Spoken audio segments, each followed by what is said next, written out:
And good afternoon, everybody. Welcome to Shock Joxx. I guess we're Shock Joxx. Let me pull this up. Shock Joxx live sports podcast. Did you forget? Kevin Hastings and Hunter Yancey and Mean. Woo! Gene Okerlund will be joining us. No, Gene Okerlund will not be joining us. Mean Gene Bowles will be joining us from the Cleveland Community College Yetis baseball team. We're going to talk a golf tournament this Friday that we'll be at. We're going to talk some JUCO baseball, how that's affecting the season and everything. And Hunter, while we wait on him, I was going to go JUCO baseball first, but since Gene's not here yet, let's go ahead. I don't know how big of an NBA fan he is, but since we're going to have a game tonight and a game tomorrow, there's no point in waiting until Wednesday to talk about it. No.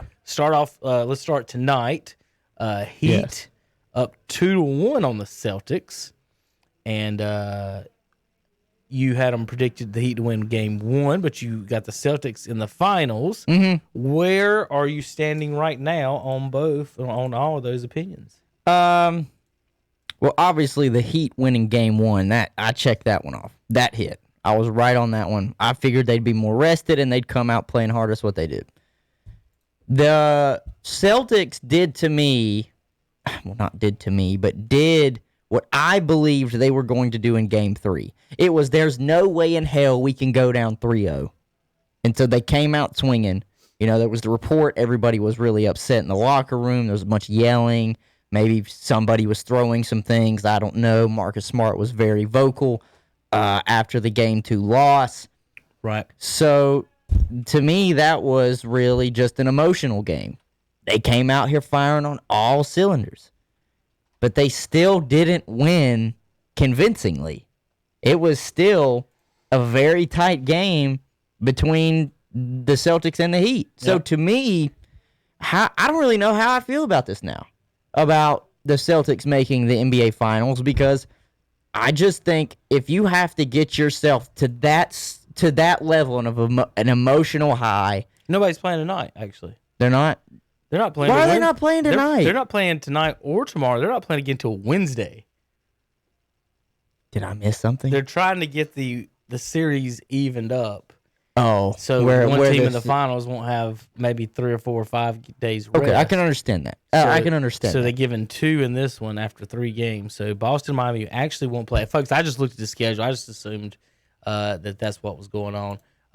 They're not playing tonight. They're playing Wednesday, so we'll break that down Wednesday. Hunter, let's just talk about last night's game, and then they'll play again tomorrow night. Yeah. My Denver Nuggets, I call them my Denver Nuggets. I'm not a Denver Nuggets fan, but I did pick them to win the finals.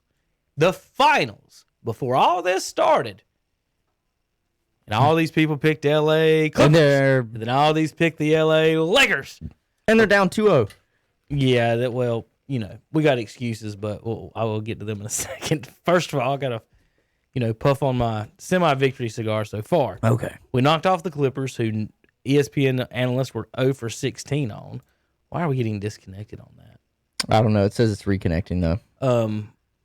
Then we have, so they did that. They took them to Game 7, came back from 2-3-1 deficits. Now, remember, when I picked them on the contingency that Bol was going to be playing 20 minutes a game.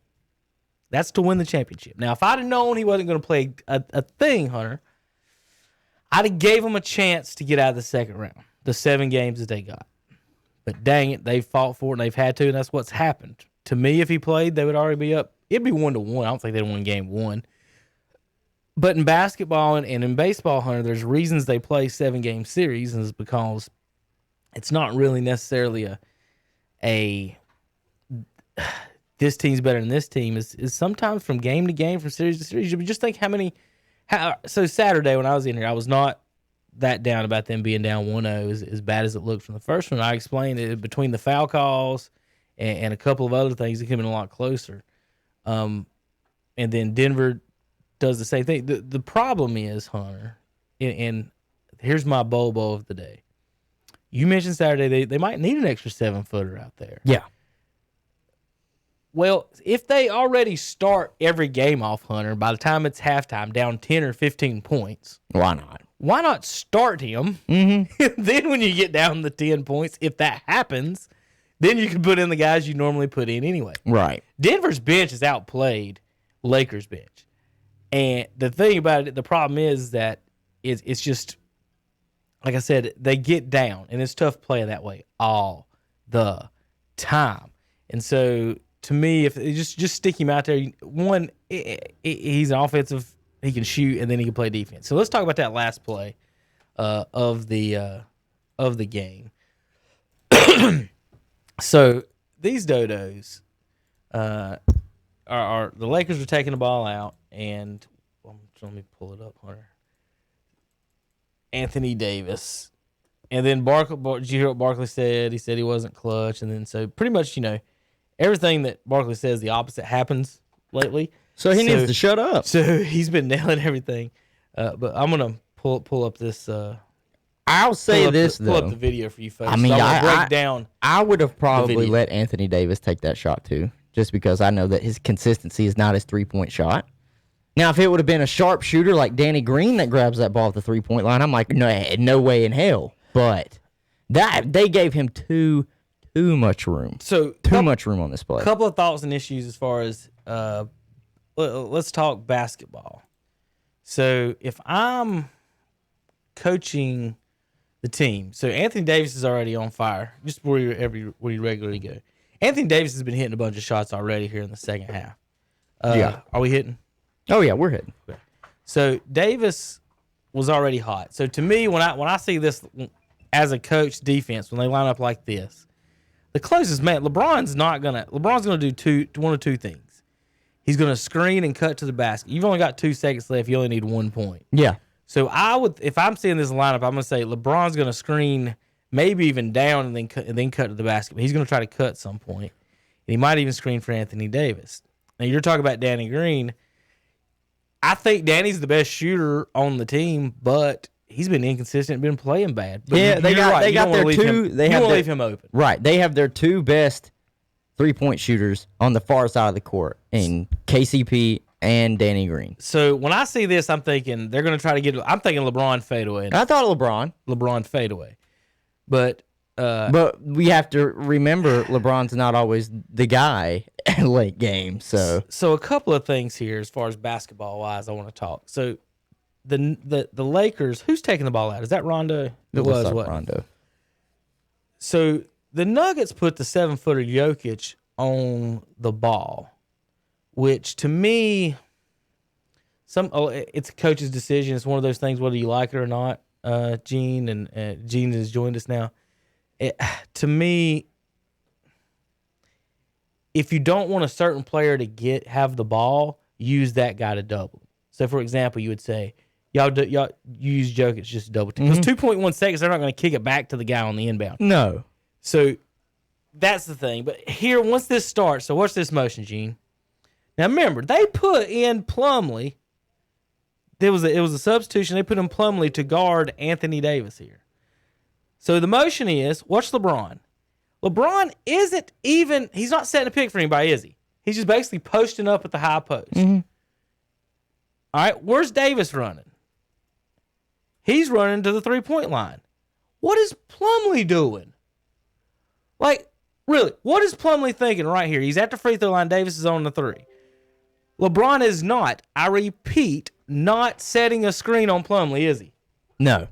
He is posting up on his man. He even looked at Plumlee. Now watch Plumlee's dumbass some more. He points at Anthony Davis. Go back 2 seconds. Watch him. He points. What's he pointing at? What are you doing, Mason? That's your job. Your man. Nobody's setting a pick on him. So Plumlee set a pick on himself. He runs into LeBron. Double teams LeBron. Without the ball, 2 seconds left. Plumlee set a pick on himself, double team LeBron. Grant's like, what are you doing? Meanwhile, Jokic, who was guarding the inbound passer, has to recover and get back, and then Jokic contest. Now, what an outstanding shot from Anthony Davis. You got a 7-footer contesting your shot, and you're shooting a 3-pointer. And Hunter, if you ask me, if I get a fadeaway 3 from LeBron or Anthony Davis to win the game, you got to take it, right? If you're the Nuggets, you're like, It's the best we can do. That's a good shot, fadeaway. Yeah. But by God, he shouldn't have even got it off because Mason Plumlee, I don't know what he was doing. I have no idea what that was for Plumlee to go guard LeBron. LeBron's still being double teamed right now. Good job, Plumlee. Is he boxing him out, Hunter? No. I mean, what's he doing? And then boom, good job, Plumlee. I know they're not selling tickets down there, Gene, but you ever want to tell a kid, if you're going to watch, here's a ticket, go buy a ticket. Sign up on the fan view or whatever they're doing, Hunter. But by God, what an idiotic. And the only reason I'm doing it, calling him an idiot too, is because it was stupid and idiot, but also he's a dookie, so I got to take all that. The only thing I got to say about that is, like you said, what more are you really supposed to do? You've got one of your tallest players out there contesting another 6'11", 7-footer on a 3-point shot. The point that really isn't even Anthony Davis's best shot. No, so, if Mason would have been on his hip, he shouldn't have got it off. He wouldn't have had just a smooth transition into his three. He probably would have wasted another half second or so with the dribble trying to at least find separation for the shot. But if you're the Nuggets, like you said, you got to take that one on the chin. There's really you did what you could. Maybe, of course, Plumlee could have played better defense, but that's all you can't. There's nothing else you could have done. It's a buzzer beater. Most teams that lose by buzzer beater, it's like, well, what were we supposed to do? We played our game, and then they just so happened to do it for the final 2 seconds. But the reason why I'm saying if you are the Nuggets, there's no reason for you to even question why, or be upset, is because you've been in this position before. All right. In 2 previous series, you have been in this situation before. Seriously. Like, that, I would not be upset at all. I would just be like, well, what did we do in this game that worked, that kept it close, that forced them to have to win off of the buzzer beater? Because whatever we did, let's ride it going forward. Gene, real quick question for you. They don't play, my Bobo is my secret weapon. They don't play him. If the coach is scared, they're gonna lose some points with him on the court, right? In the first quarter and second quarter, about halftime, they're always down 10-15 anyway. Why not just start him? He might accidentally hit a shot. Paul Millsap's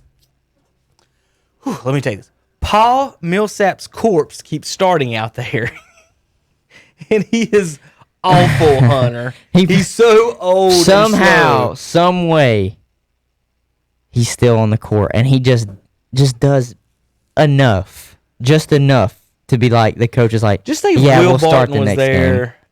Oh, yeah, and Bobo was playing. It'd be different. Instead of Paul Millsap, and they're starting a kid, Gene, from South Carolina upstate, whose career average in 7 years is 5.1 points a game. Now, no, let's not take anything from South Carolina upstate, but Bobo's 7'2" from Oregon, who was scoring 20 points in his Olympic stuff, came in, he averaged like 15 in the summer. Let's just not play him at all. That's fine. You're down 2-0. You're the coach. You've won. You do what you do. But by God, it makes me so mad.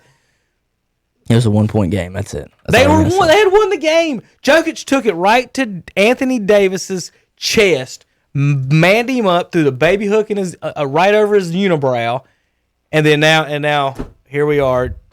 Because Mason Plumlee, the Duke guy, remember, I'm sure Coach K has never went over screening at Duke. That's all the hell they do is screen and take charges. And he pointed.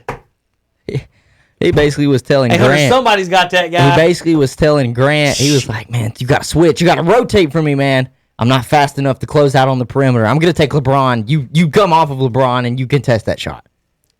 I bet you $1 million. That if Bobo was there instead of Plumlee, that he wouldn't have left him. He would have stood right on him. In fact, why don't you put him in that situation, considering he's 7'2"? Yeah.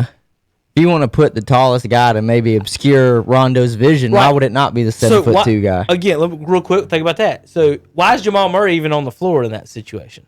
He's small. Why do you put your point guards in a one-shot, nothing's going to happen but catch and shoot situation? Shouldn't it all be all 7-footers? I don't know. It's a good question. Even though Austin Rivers put it in Zeller's 7-foot eyes.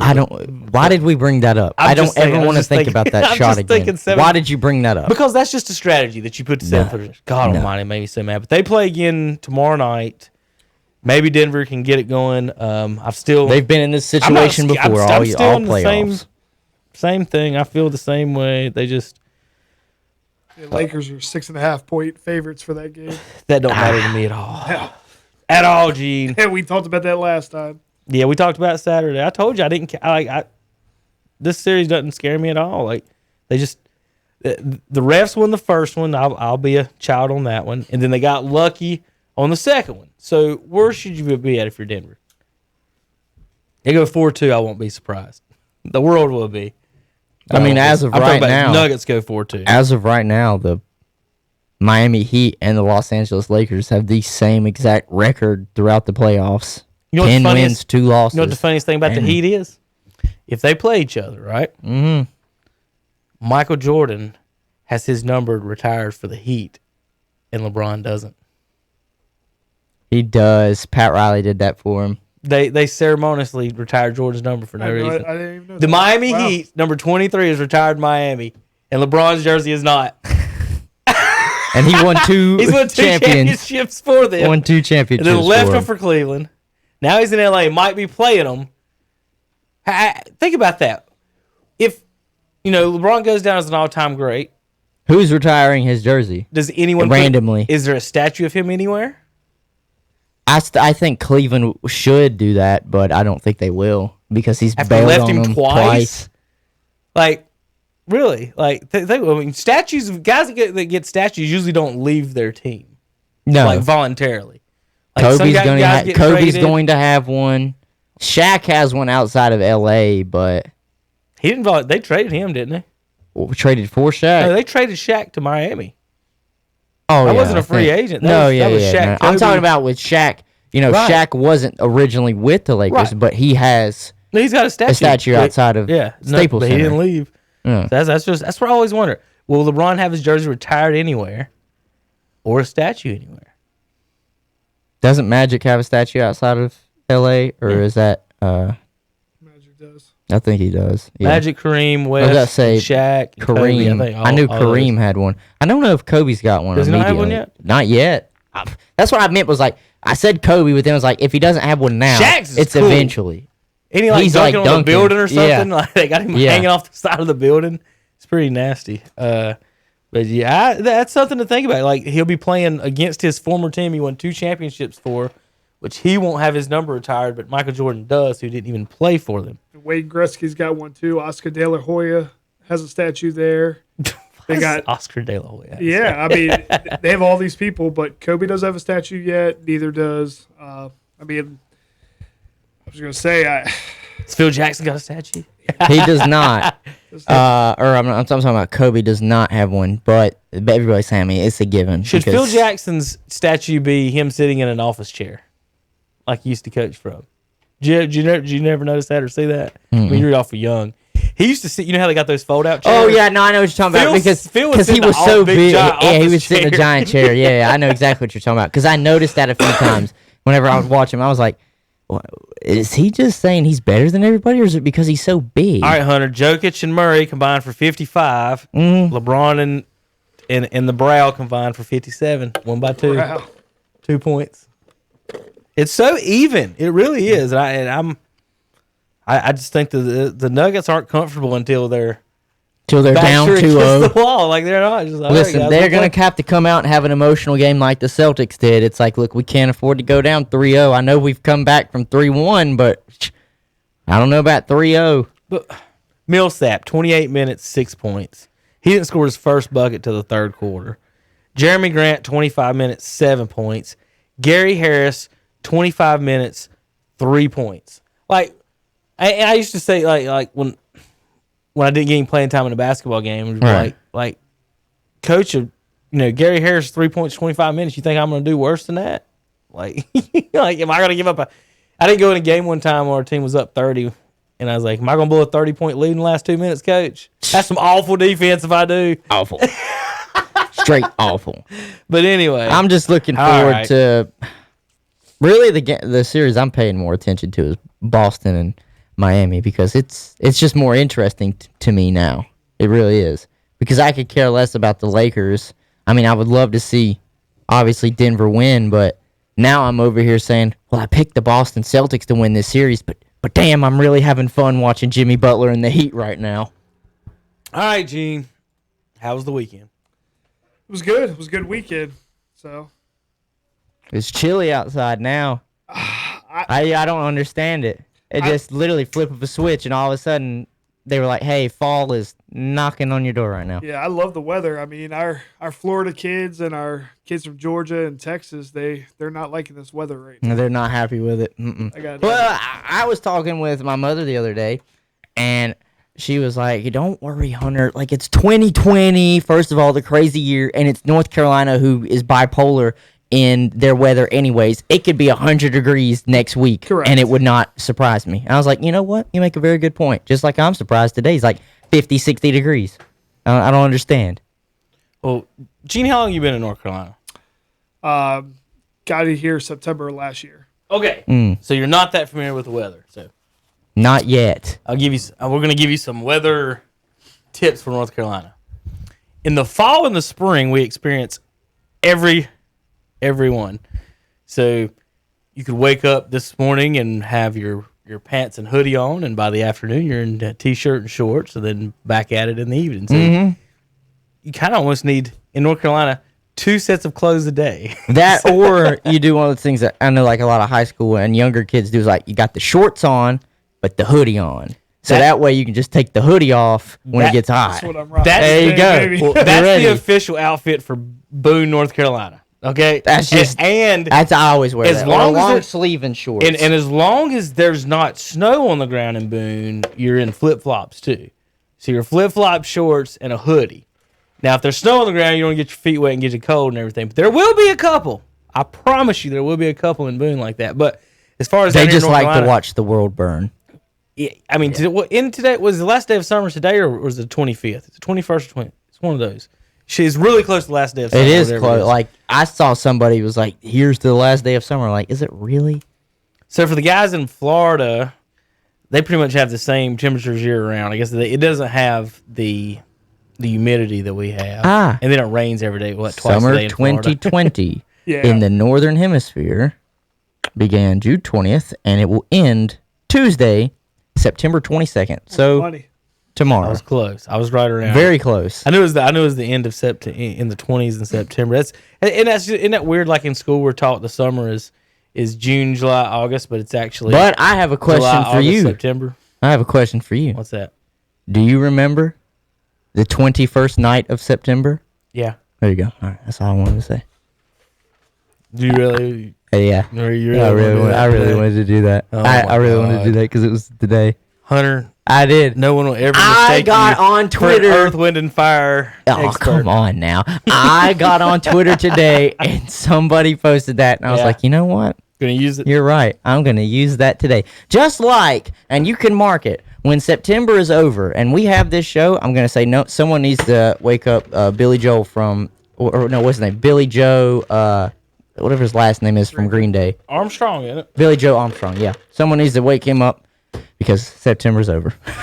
And so you can count on that one when it hits October. Ladies and gentlemen, please send your complaints to P.O. Box 415, Cherryville, North Carolina. There will be no complaints. None. Golly. None. All right, That's culture. Are you done with the dad jokes? Yeah, whatever. Fine. All right, Gene. Back to important. Back to stuff. business. Back to important stuff. So we were going over, talking about baseball coming up this spring and the weather. You're gonna have. It's not even cold right now, but it's just a shock when it drops 20 degrees at a time. That's the big thing. It's going to change during the day at some points in different time. You're in North Carolina. You're layered more. Like you always have to have either a jacket or a hood or something extra. Then it's going to come off because you're going to get hot. Like it's. Yeah, that's exactly right. You have to. You have to That plan. and you're gonna have that one random day in March where they're like, snow's coming, and you're like, oh, okay. I would say hoodies are the most important thing because you can wear it spring, winter, fall. Not really summer unless you're just crazy. But I'm talking about for the guys from Florida, they're going to get chilled over anything under 80 probably. Mm-hmm. They need to be full of full of Freaking hoodies wussies, in there. man. Full of, they need to be full of hoodies Wussies, man. They were shivering on Saturday night. Shivering. Like they were in the corner like, Coach, I don't know if I can go. Okay, so y'all played some baseball this weekend? It was good. It was good. We're just getting ready to go. We're going to play up at Hickory on Saturday. So we got 1 o'clock doubleheader against Catawba Valley. So we actually play them. Is that at the fairgrounds? That will be at okay, the they're fairgrounds. still at the fairgrounds? Yeah, they're still at the fairgrounds. I talked to Roselle and all them last night. Obviously, they want to be on Coach Roselle, I remember he was strength conditioning coach at Bandy's for about a year before he got one of the jobs at CVCC while I was there. So I remember Coach Roselle.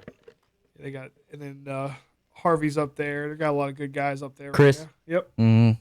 Yep. They've done a good job of fixing that field. I know you're not haven't It'll been be my there. first time going up there Saturday. So. Okay, so like I would say 5 to 10. I'm about to say let's say 10 years ago it looked more like just a practice field, and then when the college started getting involved in it and taking and working at it, it got better and better. It's a pretty cool field. It's for broadcast setup. It's weird. You're in a hole, and so like the first base and third base line. When I say a hole, have you been out there hunting with Hickory Fairgrounds? The only games I've ever called like for baseball wise It's up like that a- area is LR. It's like a 40-foot cliff down the first and third base line. There's no fans at the fence. Everybody's up, and everybody's behind you at home plate too. So there's nobody down the first base or third base line unless they're up on the hill, which people may will be. So it's very weird for like announcers because we're just up on top. You don't have that view much in a baseball. You're almost like looking straight down on the field as far as that. But they've got a cool little. Somebody has a house out in center field in the woods, and they've built them a party deck out there. That's awesome. Yeah, they have a party deck, Hunter, and then they. I might need to go out there. I've seen people out there. I tell you, we also got a party deck. You ever get to play at South Point? Really? So South Point, their field is next to a neighborhood, and the neighborhood, there's houses kind of around it, and you can hit balls into their yards if you hit them far enough. But there's one down the left field line. It's in foul territory, right, pretty much at the home run pole, but it's foul. So if you'd say a foul ball and then go 50 feet to the left, there's a deck there, and they've got lights on it. When someone hits one out, they'll hit the lights, and then we'll say home run, and they're all into it. Like they sit out there and watch baseball and stuff. So they've got a nice little pad out there. But yeah, CVCC's got the guy in center field now. He's 500 feet away, like maybe 600. He's way out there. Like he's not even close, but he can see it. He's partying. It's kind of like, you know what that would remind me of is like they're on the field. like that, I've been up there. So he's the guy that's just lucky enough where if he doesn't want to pay, he just goes out on his back porch and just watches it. It's kind of like all those people that spend all that money for those. What is that big building that they built? Cam Newton used to live in right next to BB&T. The ballpark stadium. I don't know the name of it, but I know what you know exactly what I'm talking about. Yeah. That's just like those guys. I mean, sure they're paying for it, but they got to view that they don't want to pay to watch a baseball game. They just sit out there on their own, and they're like, "Would you look at that? Huh? Would you look at that? Tom, are you watching this game? You know, just yeah." So is this a fishing shirt? Over Oh, to the yeah. left? Is that what that looks like? Yeah, so that we got a couple fishing shirts. So if you click on it, there's a blue one too. What brought about the lime green as the secondary color? I don't know.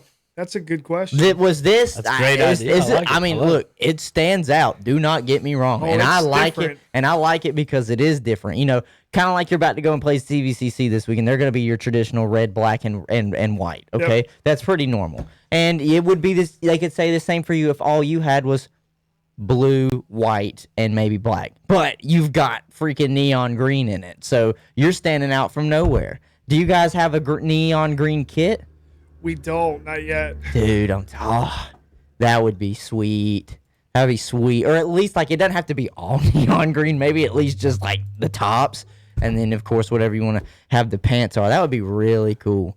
That'd be really cool. I do like the neon green. But me and Kevin were in here brainstorming, too, about other branding ideas that you guys can do. we like to because play around. We like This to is play fun. around. And obviously, you have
Me and Hunter being silly for a minute. Hey, Yeah. it's silly. I love that neon green shirt right there with the logo. I'm a big logo, like your hat. I'm a big just the logo guy. Yeah. So like a football helmet. I can't stand words, numbers. I just want the look. Like, I guess that's part being a Cowboys fan. You see the star, you see the logo. That's it. I don't have to say a word. You see the logo. And but yeah, I love Until this one everybody right starts using the same generic logo, and then you're like, well, I can't really tell who that is. unless they start calling them teams the football team. See, I like that. I like the contrast with the blue and the white. Shirt. That's your practice shirt? Well, I really like that a lot. I think that looks really good. I mean, I like all of them. Don't get me wrong. But that one, I like that when there's like the base color and then it's like a whiteout almost of the logo and the letters. I really like that. Well, tell me what you guys got. Like, so what's the plan and what's going on right now as far as getting ready for the actual season coming up? Yeah, so the biggest thing right now, we got a couple out of competition, so not just playing ourselves. We have one game tomorrow night. We'll be at Tuckasegee Park, so it's kind of outside of Charlotte, right down from the Amazon distribution plant. We'll play at 5 o'clock there. Hopefully to get 9 innings in. They don't have lights there yet, so that's where Queens plays at. Gotcha. We're going to play another travel team, and usually I try to load up, play a lot of Division II teams, a lot of NAIA schools, but a lot of the 4-year schools have told us they couldn't play us in the fall this year just because of COVID and all that. I figured that. Yeah, so we got CVCC on the schedule for Saturday. Usually we won't play somebody that we play 6 times in the spring, but when I talked to Roselle, it just made sense because we're kind of both looking for a way to showcase our players. Yeah. Obviously, he has more sophomores than I do. Try to get them out. In a couple more weeks, we're going to go to next week on Wednesday, we'll go to Moore Park in Mooresville. We'll play. That's a nice park. It is. That's a nice park. That's where the Spinners play. Never been there. Yeah, I've been there a couple times. It sits right there on the corner. Yes, So, yes. There's like a golf course that you can pass to get there too, over there in Mooresville. Yeah. But that's where the Spinners play. When I covered the Woodbat League for between North Carolina and Virginia, the Spinners, they were in that division. That's Southern Collegiate League. Yeah. What is the Spinners logo? What is the spinner? It has to do with some sort of textile thing that Mooresville was known for because it was like literally it looks almost like a spool like of a spindle. thread, Yeah. like a spindle. Yeah. Okay. So then they just called the Spinners, and they draw a very good it's fun to crowd. go there. They draw a very good crowd, and it's something to do in Mooresville, really. You know, what's crazy about those Woodbat leagues? They end up with a pretty good crowds, like more than like some minor league ballparks. Yeah. It's kinda Well, and I'm pretty weird. excited too because we got their catcher from the Mooresville Spinners. He's a transfer from Lenore, Ryan, and I mean they called him Crash Davis. Name's Davis Turner. But yeah, he's got kind of the prototypical story of a catcher bouncing back from a Division II school. So it's definitely kind of cool. Hopefully we get some local fans from Mooresville come out next Wednesday for him. Right. We're going to go down to Chester County, down South Carolina, play a doubleheader October 14th, and then we finish up with Flodar and Halloween at the Blowfish Stadium in Lexington. So we'll play a neutral site game. So would you consider those exhibition games? Yeah, they don't count for the regular season. Yeah. And then the first week of November all the way to November 8th, we'll do like a Yeti World Series where we'll split the team up, and we'll do that up at Kings Mountain. So okay. Yeah, so right now we're practicing at Crest, but we'll do like a Yeti World Series. And what's your roster size look like right now? Right now, so we had 75 started off in the fall. Gosh. Which crazy part is we're one of the smaller teams in North Carolina, which kind of blows my mind. Did you say 75? How? There's 4 teams that have over 100 right now For JUCO. For JUCO. And okay. the problem is that these aren't all recruited guys. These are guys that are coming in because they're transfers. These are guys that are coming in because they got pushed aside because of COVID, because they waited too long in the recruiting process. But we're down to 54 right now. Okay. Some guys didn't show up first day of class. Some guys just not for them. Good news is that all the local guys are still with us, which is good. That's very good. So that's See, guys, you want to be a student athlete, you got to show up for class. Yeah, that's the you have. You didn't show up for My mind class. is blown by the number of people for a baseball program. I guess that's just because you don't see like if you watch like they put maybe the College World Series or something on television, you don't see 75. So kids. what's your active roster like? Yeah, so we'll be between 30 and 40. Okay, and that's just who dresses. Yeah, and what happens is like for example, like Kentucky right now, Kentucky has 58, but you're never going to see 58 on the roster. That's what they have in fall, and they're in small groups, so you'll never see 58 at one time. Okay, For them, but a lot of guys in the Power Fives, I mean, they're somewhere between 50. I mean, even when I was at Dartmouth, we were over 40. And people they just don't realize that unless they go out. I'm like because to me, just I've never been in college baseball or anything like that at all. But to just knowing the major league rosters at 25, and to hear anything above that would be. Just, I guess that makes sense though because. Of course, like you said, some of these kids that are on your team, they couldn't help that they were in the situation. Like you said, they weren't recruited. Yeah. The transfers and they got pushed out of their programs and stuff because of COVID, which is understandable. But if you think about it too, numbers-wise, say somebody does go down, you kind of need somebody. And bullpens, sometimes they need to be deep. Well, and we're kind of also in the situation where, like, we have a couple guys from Miami where they would never showed up if it wasn't for COVID because one of the young men, he was committed to a Division I school in Florida at Bethune-Cookman, and I got a phone call from Jonathan Hernandez, their head coach at Bethune, and he's like, I have all of my outfielders coming back. They're all fifth-year seniors. Yeah. So with that being said, now he's got to find junior colleges to push these guys to.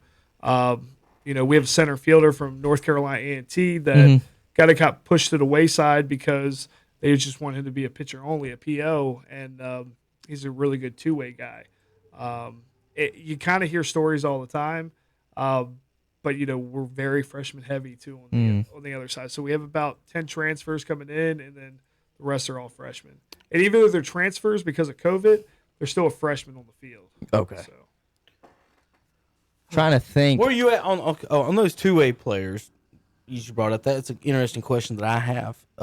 Where are you as far as coaching? Like, do you like two-way players? Do you tend to push them more towards pitching or hitting, or is it a individual type thing? It depends. So, for best example, we have a young man from Chase. He's a really good ball player. When I recruited him, he was 81, 82 from the right side. Not going to blow anybody away. Came into camp, was about 83, 84. Last couple of weeks, he's made a jump. He's got up to 87. And we kind of had a talk. You have a bigger opportunity to go play at a 4-year school if you become a PO and stop trying to swing the bat too. I hate taking a bet out, of a guy's hand, but if he's going to get more interest being a PO, it's a little bit easier to push him that way. So that's kind of what we lean towards him. Now we also have a local kid from Burns who, we got to keep the bat in his hands because that might be his best opportunity to go.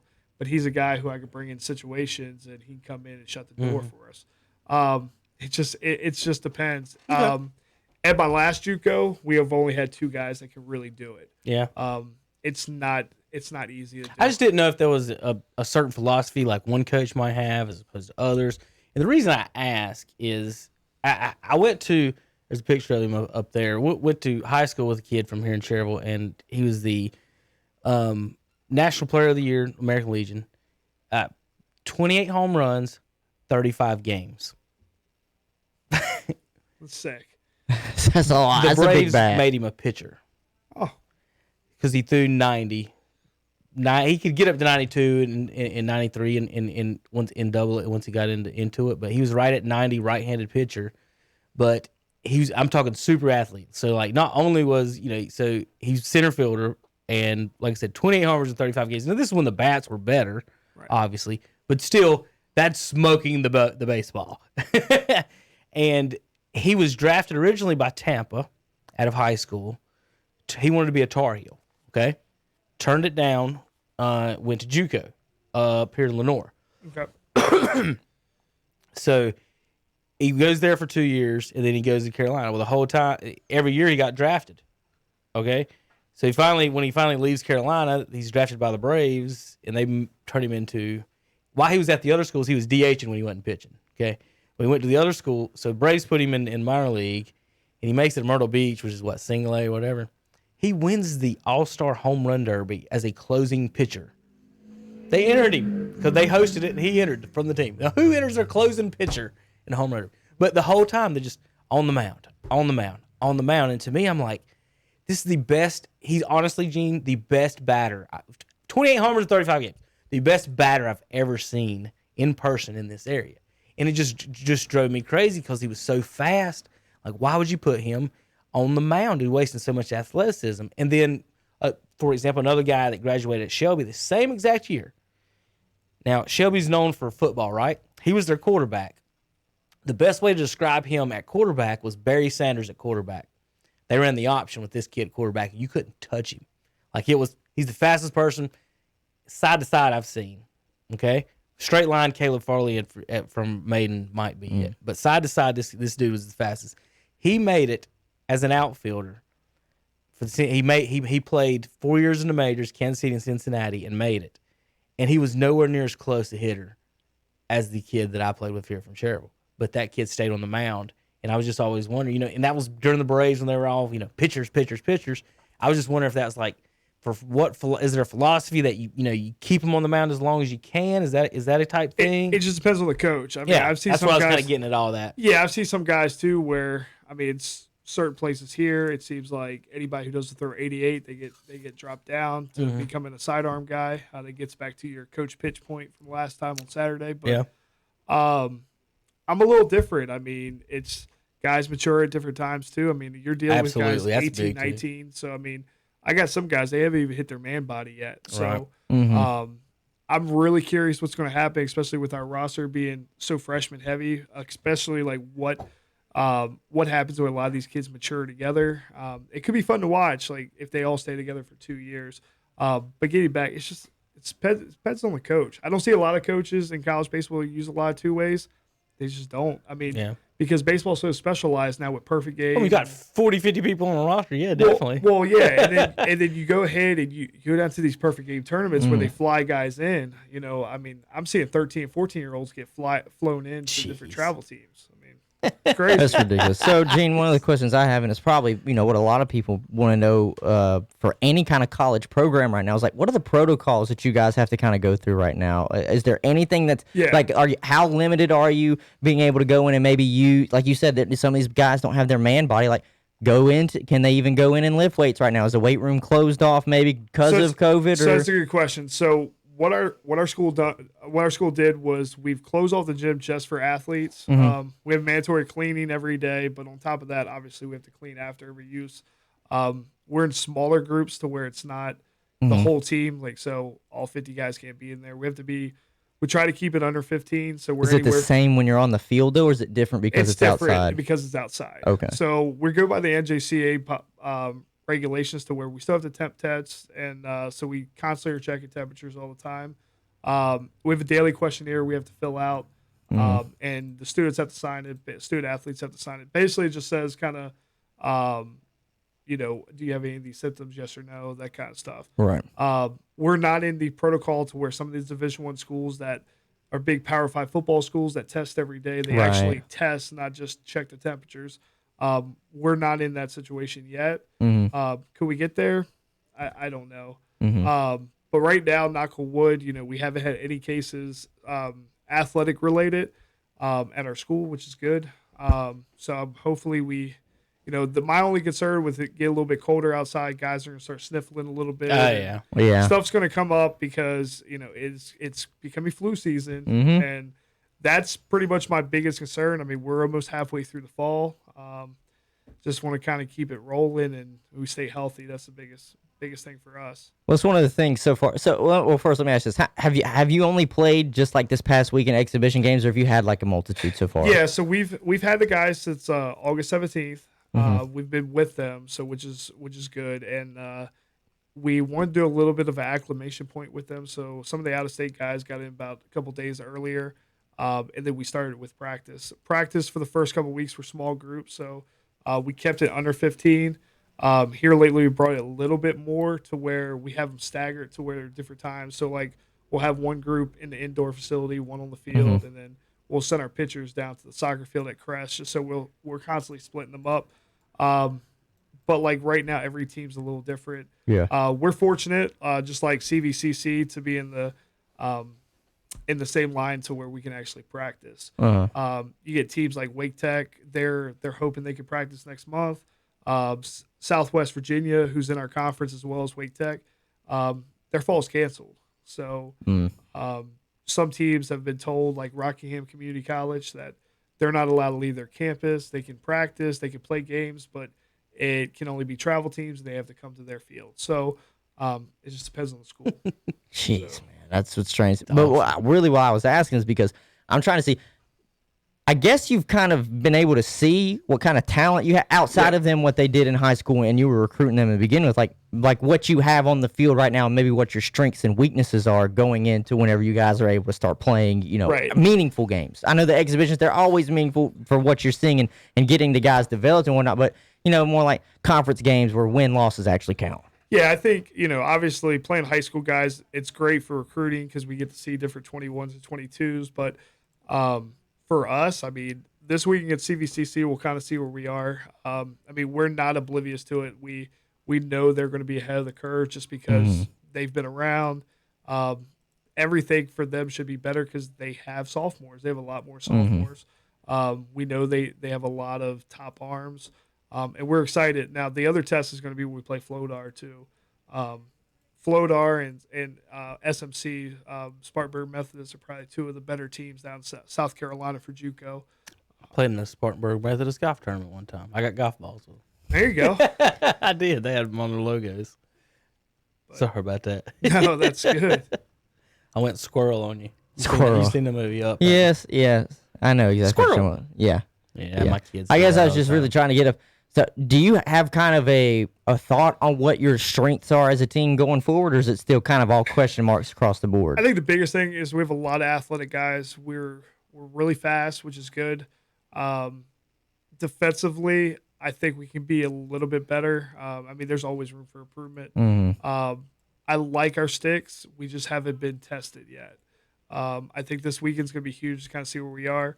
How many pitchers you got out of that 55? Like, out of the 55? Yeah. Now, POs only, sure. 18, okay. With two-way guys or 6 two-way guys. Okay. So, couple guys, I mean, they were coming into the program now with the understanding that the fall kind of see where they were. And like we said before, there's some guys that didn't have any offers coming into this thing. So, I wasn't going to push anybody away coming into the fall because, you kind of don't want to turn a stone over without taking a look at it. It sucks because we weren't really able to get out a lot. I tried to do as much as I could, and then March 13th hit, and everybody stopped playing. Any surprises out of any of the guys that you weren't expecting? Yeah, I mean, that you didn't know, kind of really. Well, I think one of the surprises would probably be the Bailey McGinnis kid from Chase. Okay. I mean, he was 81, 82. We went out to Chase, and right. We liked him. Very athletic kid. Made a big jump, and really think he's going to hit a 9 pretty soon, which is nice. His brothers actually plays at LR. Chipper. We had one of the kids from Crest High School, Michael Green. We ran our little pro day that we did a couple weeks ago just for us. He ran a 6.5, which was nice to see in the 60. But we have a lot of good athletes that finally coming together. They just makes sense. Yep. We're fortunate to have a lot of the local kids between Burns with Avery Bridges and Zach Wilson being big contributors lately too. So how's your catchers? Catchers are good. I think that's are you a catcher's coach? That's definitely my bread and butter. I Okay. love catchers. I really like our catchers. We're young. Besides Davis Turner, that's coming to us from LR. We do have a transfer from Purdue, Owen Walbaum, who's he was redshirted at Purdue, so he's coming here. Try obviously just like the rest of the freshmen coming in, trying to make the squad. And then we have a couple North Carolina kids too, in the catchers mix, which is good. Now with Burns' catcher, Zach Wilson, he got moved to shortstop. See, at Burns, he played shortstop, he pitched, and he also caught. So I had to make a decision with him. He's never had a full year without catching. So we, took him from behind the plate, and he says he feel, best that he's felt in a long time. I'm sure. Yeah. So I used to have to do that little mix too. I liked catching it wasn't as fun as shortstop. I loved playing shortstop. Yeah, it's just tough. I mean, and we were fortunate with Raleigh Cash, another Crest kid that kind of fell into our lap. He was already committed to go to UNC Charlotte for academics. He was, a real high academic kid. He was already Riley Cash. Riley Cash. Yeah, I know who you're talking about. I did some of his Legion games. Him and you said Green, right? Yeah, Michael Green. Yeah, so Riley's coming, which is good. He definitely adds a little bang to our lineup, which is nice. He's fast as well with Michael Green. So. Well, cool, Coach. Connor, you got any other? The only question I was going to have is you brought your, you said you're freshman heavy, very freshman heavy, whether they're transfers or guys that you recruited. Was it difficult to really get a gauge of their skill level with games being stopped this year? Essentially, maybe 2 or 3 games were even played for some areas, and then they just put a complete stoppage, or some schools didn't even get their baseball season in. It's a good question. Absolutely. It just depends on where they come from, too. Mm-hmm. So, for example, we have one kid he's from Pennsylvania to where he didn't really get anything in this year. Yeah. And, we were really high on the kid. He's coming in, bigger kid, won a state title in football at Thomas Jefferson up in Pittsburgh, but took about a week and a half to adjust, and he finally got some glasses last week, and, I mean, he's seeing the baseball. It literally looks like a balloon right now to him. People, these things help. That's right. If you don't, ask Jameis, okay? He went and got his eyes fixed. Yeah, I want to see what Jameis does. Let's see, but that's what is weird. I'll say this. As far as eyes goes, I wore contacts in high school. I had LASIK surgery when I was 21. That's when your eyes are supposed to stop growing. If kids could get that, it's a game changer. It really is, and just to be able to. So, for example, in college, I was going to try, but we just didn't do it. I missed the tryouts freshman year, and it was my fault, but it wasn't my fault. I was trying out with 2 other guys, and they're the ones that were the contact with the coach, and I'm just trying to walk on and whatever. And they didn't tell me the first day of trials, so I come up the second day like a jackwagon. And so I actually did pretty decent. I was kind of proud of myself with no practice, whatever. But I had the surgery the summer after that, and then we would go hit after that, and it's you just seeing the ball. Like it used to be to me, it used to look like a softball, like a blur. Mm-hmm. So if somebody threw a softball, that's what it looked like. And then when you put it on and it just tightened up, I was like, God, because I wore contacts when I hit, so it was just you know the difference. You got glasses, yeah. It's just totally different being able to see with the. I know. I woke up the other day and was walking through the house just without my glasses on, and I was like, man, it's crazy to think by like 8 or 9 years old, I just thought this was normal. I was like, everything just looks this way, and then it was like, oh, glasses. Oh, okay. I did in junior high one time though. I had I wasn't playing right, so I was just on the bench and. Wasn't expecting to play at all. Right. So we go to Bessemer, and I had an eye doctor's appointment that day, and he dilated my eyes. Oh, no. So I'm sitting there on the bench before the game with my not reading glasses, my regular school glasses, and those big dark things. Coach's like, what are you doing, Hastings? I'm like, just getting ready to warm up here. He goes, can you see? And I was like, yeah, kind of. Why? He goes, well, I got you down as DH today. Like, I can't see. I can't see. We're just going to go out here and swing blind. But I hadn't played all year. So I was like, I'm good. I got 2 hits, 2 singles. I struck out. One time. The blind DH. Even a blind squirrel gets a nut. Their pitching wasn't that good. Twice. Their pitching wasn't that good. Well, technically, even a dead clock's right. We might have won like 15-2 on that one. Their team was not good. So there was a reason probably I got to play that day. But yeah, I sat down with my eyes dilated and looking over like a 70-year-old lady. And my Blaze, you're DH today. Fuck. I can't see. Okay, Coach, I'm ready. I hope I do well. I hope I do well. All right. So, what's the timetable news on your field and the softball field? Good question. So, we got some exciting news. So, it looks like right now everything's in Raleigh at the state office. We're hoping that we're going to send it out in the newspaper in the Shelby Star in the next couple days. Once that goes out, it's a 30-day process to award a bid. Mm-hmm. When that happens, usually takes about 2 weeks to mobilize. So, we're hoping for the end of October for them to break ground the field.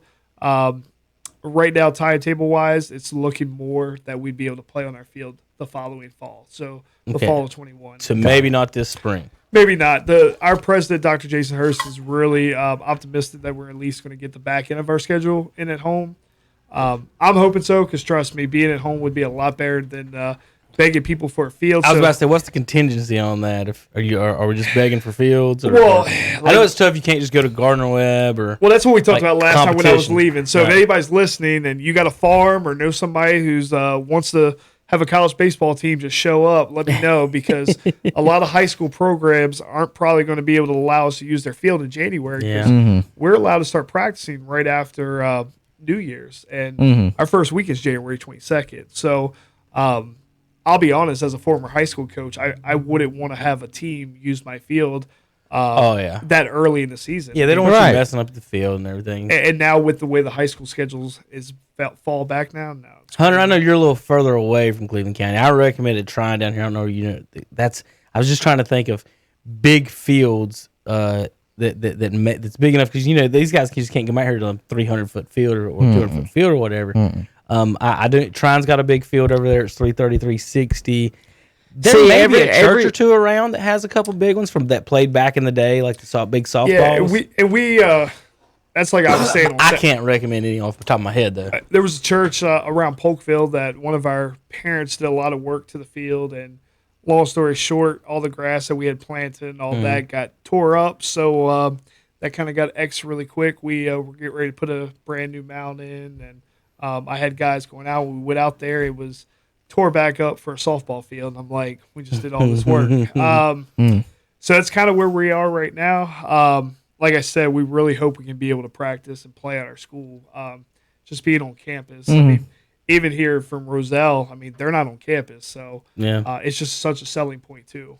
Absolutely. Yeah. You want to go play where at home. And so I guess you're obviously going to, have a bid out for who wants to come in and build the stadium.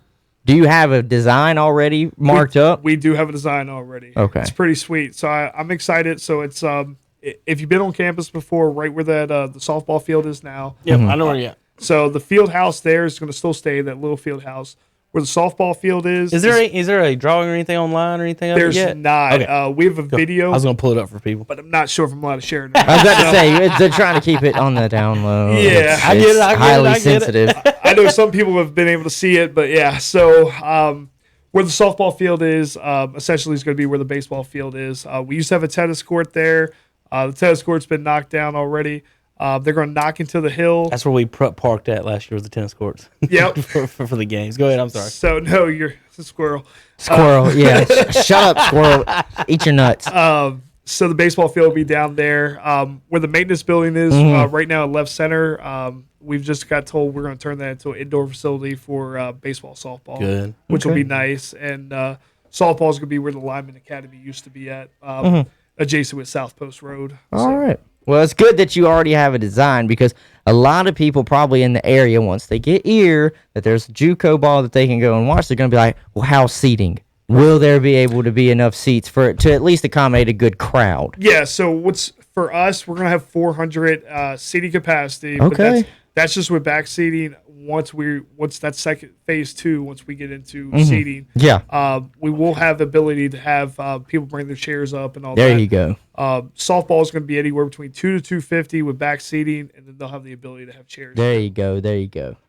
All right, so here's your overhead view of the campus where Coach is talking about here. So. Yep. So we have a lot of new things coming up. So where you see home plate at right now is going to get backed up. It'll be kind of towards where the old tennis court was.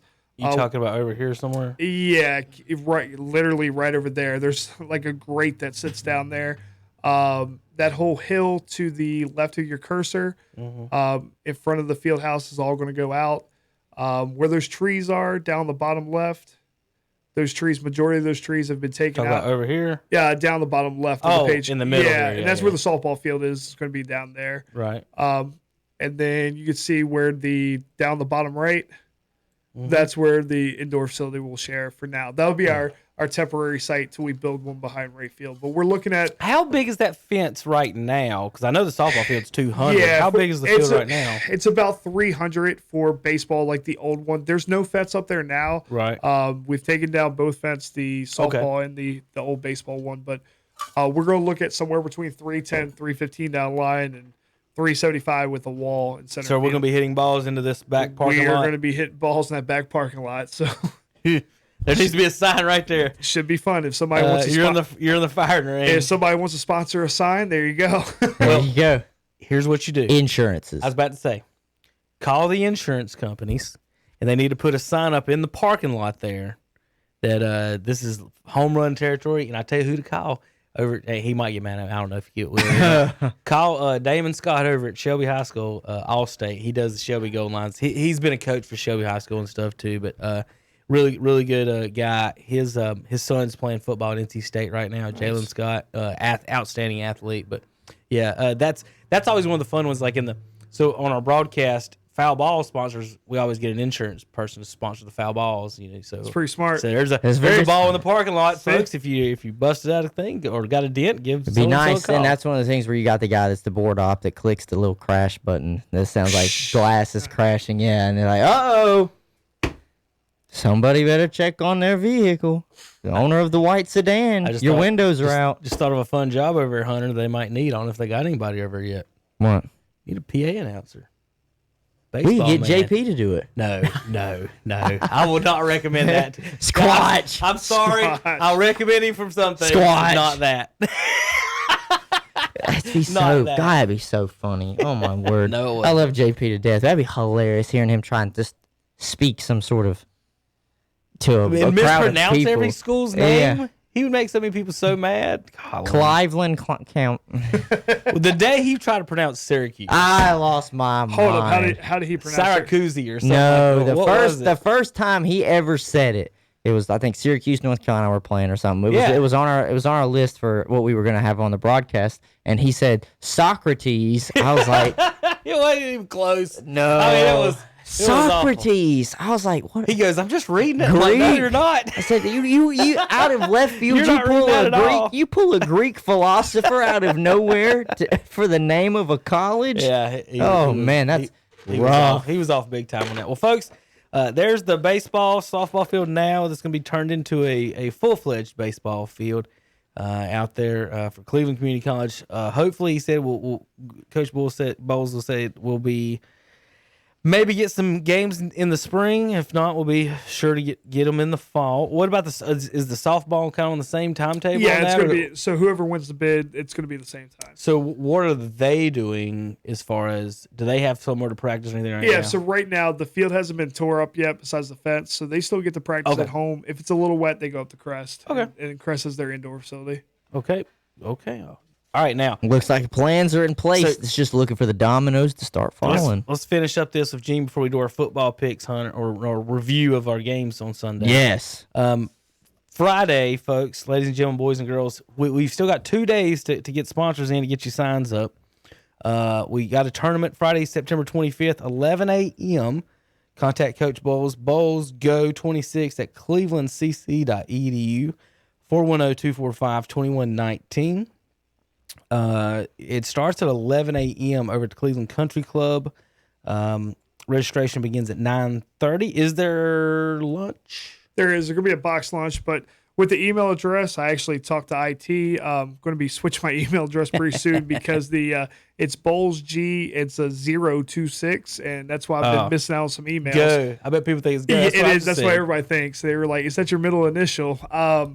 And it's it's Bowles G 026 at clevelandcc.edu. If you have any questions, just email me, or probably best would be to text or call 410-245-2219. Still have plenty of spots for sponsors and plenty of spots for foursomes as well. Now what we're going to have, folks, ladies and gentlemen, we're going to broadcast from this tournament.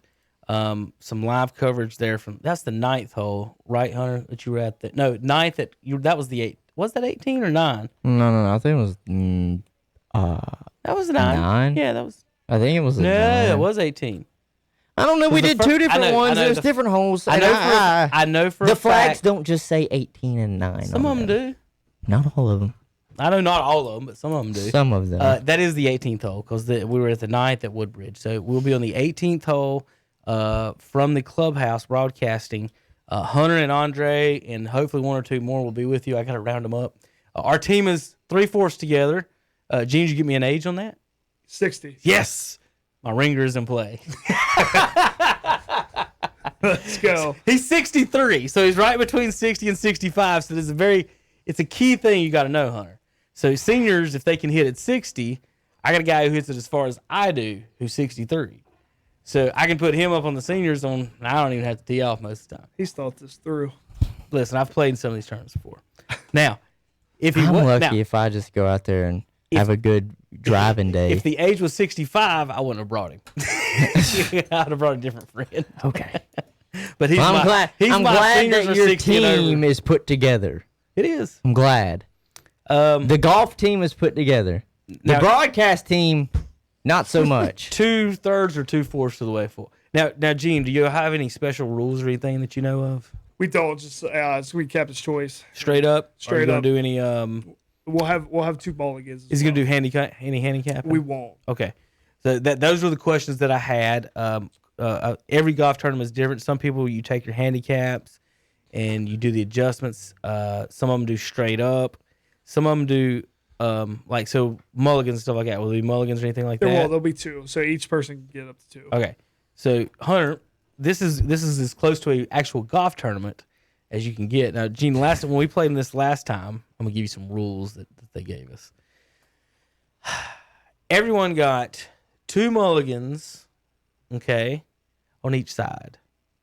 Oh wow!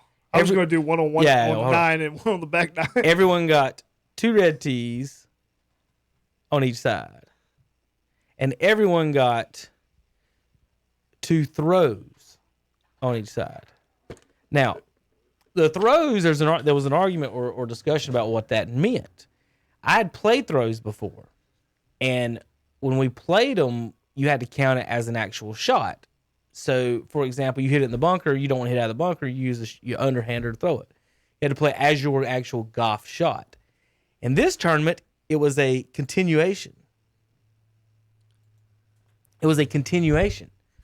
So, if I hit the ball on the green, and then what I could do, Gene, was pick the ball up and roll it, and that would be the continuation of that shot. So it'd be my second shot. So teams are getting hole-in-ones out here. And now I told you all that. Here's what's funny about it. Our team didn't know the rules. I called and asked somebody the rules. He told me the rules, but he didn't say it was on each side. He was playing with Terry, that's why. Yeah, Terry. Terry was keeping so they gave valuable information from. So when you add all that up, they gave you 24 free shots, basically. 24. Now, you know how many we used out of our group? 3. So we lost from first place by exactly 21 shots. And we were like, I wonder if we could have played. We didn't know the rules. We just played. We played kind of regular golf, and everybody got 1 mulligan and 1 thing. And it was 2 on each side and two throws. So all the other teams were coming in with, I think 42 was the winning score. And I'm like, all right, who equaled 4 par 4s? Like, how did this happen? And that's what they were saying. They was like, because you get to roll it, the continuations. And it just blew my mind. I'm like, that's not golf. Like, if you throw it as an actual shot, I got an argument with you. But mulligans are fine because you're actually hitting a real golf ball, a real golf shot. So I was just wondering if there's any wild-ass rules. One of them, you ever heard of the string rule? Yeah. You get 10 feet and it gets shorter and shorter and shorter as you play. We had one where it was a funky putter hole where you didn't get to use your own putter. You had to draw out of a hat. And they had like old putters, a pink putter, a mallet, like a croquet mallet, and just all kinds of weird stuff. And whatever you drew, that's what you had to put on that hole with. So that was a kind of a weird one too that I've played. But just wondering if there's any other stuff like that. So Hunter, I think we're ready. I think my team's good. Well, you better be. I got 3 good golfers and 1 questionable. You better. And the be. only reason I'm bringing him, this is it's really weird and random. Is that he's actually a good basketball player. And he just now took up golf. But what he does, he putts extremely well. He walks up, but he doesn't take practice shots. He doesn't watch other people. He just walks up, lines it up, and hits it. And by God, he hits by half his damn putts. But he'll shoot 95, but he'll hit half his putts. So I'm bringing in a putting ringer.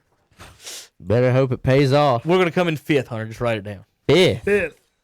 Not even first. I hope we win. Yeah. I hope we 5 win. teams, baby. I hope we win. I hope we Pray win. for the worst. Yeah, how many teams you got right now? Do you know? Right now, paid up, we got 6 that have paid. I was about to say you're not gonna have anything paid up right. How many got registered right now? Registered, we have 16. Okay, that'll be a lot closer to what you have.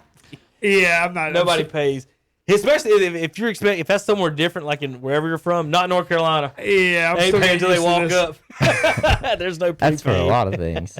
They want to make sure their money goes to the right place. That's right. Well, they might wake up Saturday morning or Friday morning, have to mow grass, Hunter, and can't go to the golf course. You never know. But I don't know. I mean, that's up to them. Well, I'm excited about it. I like doing these broadcasts too. I like doing different things for a broadcast. It's fun than just the normal show up and do our broadcast. All right, Hunter, you ready for some NFL? Yeah, I did very good. You want to talk yesterday. Injuries first? God Almighty! You see all this everywhere. 21 players. Well, I think there were more, but they were like the 21 most impactful players. That's what I was reading. My God, it seemed like everybody that you could at least like say you're playing Madden and it's got the star next to their like underneath them. Yeah, the star next to them because they're like a key player. They're hurt. They're hurt. Jimmy Garoppolo hurt. Nick Bosa hurt. Christian McCaffrey hurt. Saquon Barkley hurt. Hurt. Everybody got hurt. But I will take credit for this. And I know some people are saying, "Why, you're going to take credit for injuries?" Wow. No. I'm not taking credit for injuries. I'm taking credit because I called this at least 2 weeks, 2 to 3 weeks. I warned everybody. With there being no preseason, you are asking these athletes to go 0 to 100 like that. Limited OTAs like that. All these players, because usually it's you get to kind of work your way up to being able to be game speed. Baseball too. Game speed, and you know, with football, what is it? It's a very violent, and we know it is a full contact sport. So anything can happen. Freak injuries can happen at any moment. And what we're seeing right now is probably what we would have seen in preseason. Weeks 1, 2, 3, and 4, all they're doing this year are taking place of games 1, 2, 3, and 4 of the preseason. You're going to be seeing a slew of injuries, which you really didn't want to see, but that's what happens. You're asking these athletes who didn't really get a full off-season's work in to be able to just come in here and go pedal to the metal and not think something's not going to explode or, in case, rip. For a lot of these players, is rip. Saquon Barkley, ACL, done. Cortland Sutton, ACL, done. High ankle sprain for Christian McCaffrey. That could be 6 weeks. What do you think about these big time running backs getting hurt? Like this is why running back. I like a good bell cow, but for example, running back by committee is just how to go these days. You got to be able to have those guys that step up and fill that place like it's nothing. So Gene, I'm a big proponent. I know you're a college coach of letting 18-year-olds play professional sports, for many reasons. But one of the reasons that as far as football players go, I think the running backs get screwed so much by playing college, wasting. Put it this way, Bo at age 20 will probably be better than he is at age 33, right? Yes. Or 30. So why waste his prime athletic years sitting on the bench as opposed to wait till he gets too old and then be like, well, he's too old, he can't play. So a lot of running backs, when they get 30, they're done, right? Mm-hmm. But they spend 2 or 3 years in college. Ezekiel Elliott, could he have run in the NFL at 19? Or Maurice Clarett whenever he did it? Adrian Peterson. Yes. So what I'm getting at is these guys lose a year or two of money-making ability at 20 and 21 for the running backs. And then you get McCaffrey and Zeke, and you saw Kamara trying to hold out. And they got to get their money as early as they can. So a few weeks ago, and I just saw it on the tweet, somebody retweeted it, and I didn't know about it. Appalachian State running back last year was Jalen Moore. He's from Crest. And in the very last game, I think it was in their bowl game, he got tackled on the 1 yard line, reaching for the goal line, and shattered his ankle. And he just announced 2 months ago that his football career is over. He was on the Jets roster. He was on the Jets. But he announced roster this summer that his football career is over. And it was one carry in a meaningless game, wasn't getting paid. Just one carry away. If they gave that to the fullback or did something else, Jalen Moore would be an NFL player. And as a running back, he's tough on these guys. And then you see the McCaffrey and then the Barkley. man, I'm glad those guys got their money. They did. I hope they get their money before something like Actually, Jalen don't even I'll tell you this. play. Barkley didn't. Barkley didn't. No. Barkley's still on his young, like maybe only in the second, third year of his rookie contract. So he won't. His money probably would have been coming up next year. Yeah. So what do you think about the young guys in the running back situation? Like, well, football is totally different in baseball. Right. I feel the same thing about basketball too, because, and I'm going to take a lot of grief for this, but I mean, what puts more money in some of these Power 5 schools? It's basketball and football. Mm-hmm. I mean, English departments all across the country are getting paid for by the football team or the basketball team, and you go down the slippery slope. Should athletes get paid? I've kind of sat there on the soapbox saying I'm not sure they should get paid, but I think their medical bills should be paid. Yeah. Guy gets hurt. I mean, do you know about what Clemson does with their players? What does Clemson do? You're gonna love this one. They require each player to have a personal health insurance policy to be on the team for stuff that happens away from team activities. So they make you have to have a policy. Now get this, here's what else they do for you, because they're so nice. They sell it to them. $2,500 a year to the kids. So to play at Clemson, you can get your own policy. That's fine. Right. But they'll sell it to you. And a lot of kids are coming in without a policy, and and so they're actually paying to play football at Clemson. and like you said with the health stuff, like that's and Dabo's getting $9 million, and he could take $1 million off that and pay for all the health of all those guys. Yeah, and I mean, I don't want to get here and there about like coaches. I mean, because it's one of those things. Everybody's like, "Well, is he worth that?" I mean, you got to kind of look at what he brings to the school, which is he brings in a huge revenue. Right, but going back to the NFL and like the money, your money making ability. If you're hurt or you can't play anymore, like running backs, wide receivers, I mean, their money it's 3 to 5 years, if that. Yeah, and that's one of the things. That's true. Yeah, I just you look at it to where you could be one and done for basketball. Why is it football going to that? And then you kind of think about it. There's no minor league system. There's not a G League for the NFL. No. So, and we've been trying to get the XFL to become that so bad. I mean, The Rock's trying. I mean, he's trying. He's going to try. I will never understand. I'll say I'll never understand. But I do understand it because college football has been that spot for the NFL, and nobody. And then Terry will say they can't compete with the NFL. And my point of it is they shouldn't have to. They should easily be able to make a minor league system. We've got thousands and thousands of people in this country that can play basketball, but there's no B-level league to play in other than college. There's no G League. Now they have the G League, but still, like you would think, with in as compared to baseball, think about the hundreds. I didn't even know there was 50, 70 people on a college roster. So if you take 50, just 50, let's use a low number, 50 times how many college teams were? Was it 300 and something? So 15,000 baseball players. Then you got single A, double A, and triple A, and rookie ball, and then independent leagues and woodbat leagues, and you're just like, I've been saying it for years. If you play baseball, you can play as a minor league. What I'm getting at is you can make $50,000 a year and play that sport kind of. It should be in the other sports. Well, and think about it too. You especially like in an area like this, like just within Cleveland, Gaston, Lincoln counties. I mean, you can literally play Friday night. You get Friday night high school football. You have Saturday college, Sunday NFL. Why don't you have Thursday, minor league football? Right. Well, the NFL owns Thursday night right now. Correct. But you kind of come back to it. It's all about a money thing.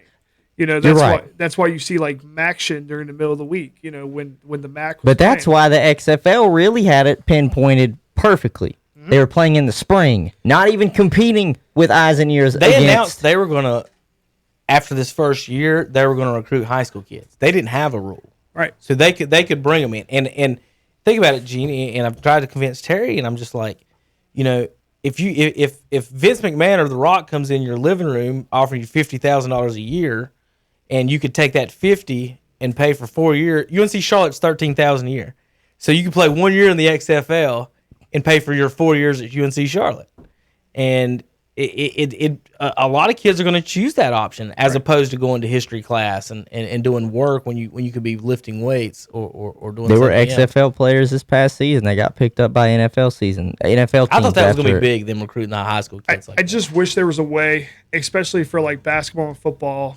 and when they make these huge contracts, and a lot of guys don't, and I think that's where we get kind of. I think they say especially in football, your lifespan maybe in the NFL is like 3 years. Yeah. Well, not saying if you're a superstar, but like mediocre guys that are just on the teams like 3 years and then it's over. Well, we talked about A-Rod in baseball when he signed his big contract with the Rangers, but everybody looks at that big contract, but you don't look at every city he plays at, he gets taxed in. The same thing for football and basketball. That's crazy. The only one he didn't get taxed in was Texas. Correct. So, and that kind of go back to it, so that, that's 81 games he doesn't get taxed in, but the other 81 he's getting taxed in. Same thing with football and basketball. So, a lot of these guys that come into the league and they have no money management skills. If they're able to take that money that they would get taxed anyways, that's going to go back to the league or other entities, and they're able to invest that money instead of everybody coming to them. Because think about it. If somebody from Cleveland County, from Shelby or Crest or wherever goes to the league, everybody and their brother is going to try to ask for a check. It happens. You're going to realize you have more cousins than you thought. Correct. And I think, even when I was up at Dartmouth, we had Kyle Hendricks that, I never got to coach him, but he was with the Cubs, pitched in the World Series and won, but he had his big contract yet. And we had people already asking him for donations. And I don't think people realize that a lot of these guys are on their rookie contracts still, but that's baseball and football is totally different. We guarantee money. Yeah. The baseball really screwed the players in there whenever they set that up. Another quick point on the paying the players. When we talk about it, everybody seems to think that you're only talking about football players or basketball players or even just the stars. And to me on it, I look at it this way, say, what about the guys who aren't the stars, who aren't, the big names in other sports, say wrestling. Like, there's poor people in other sports too.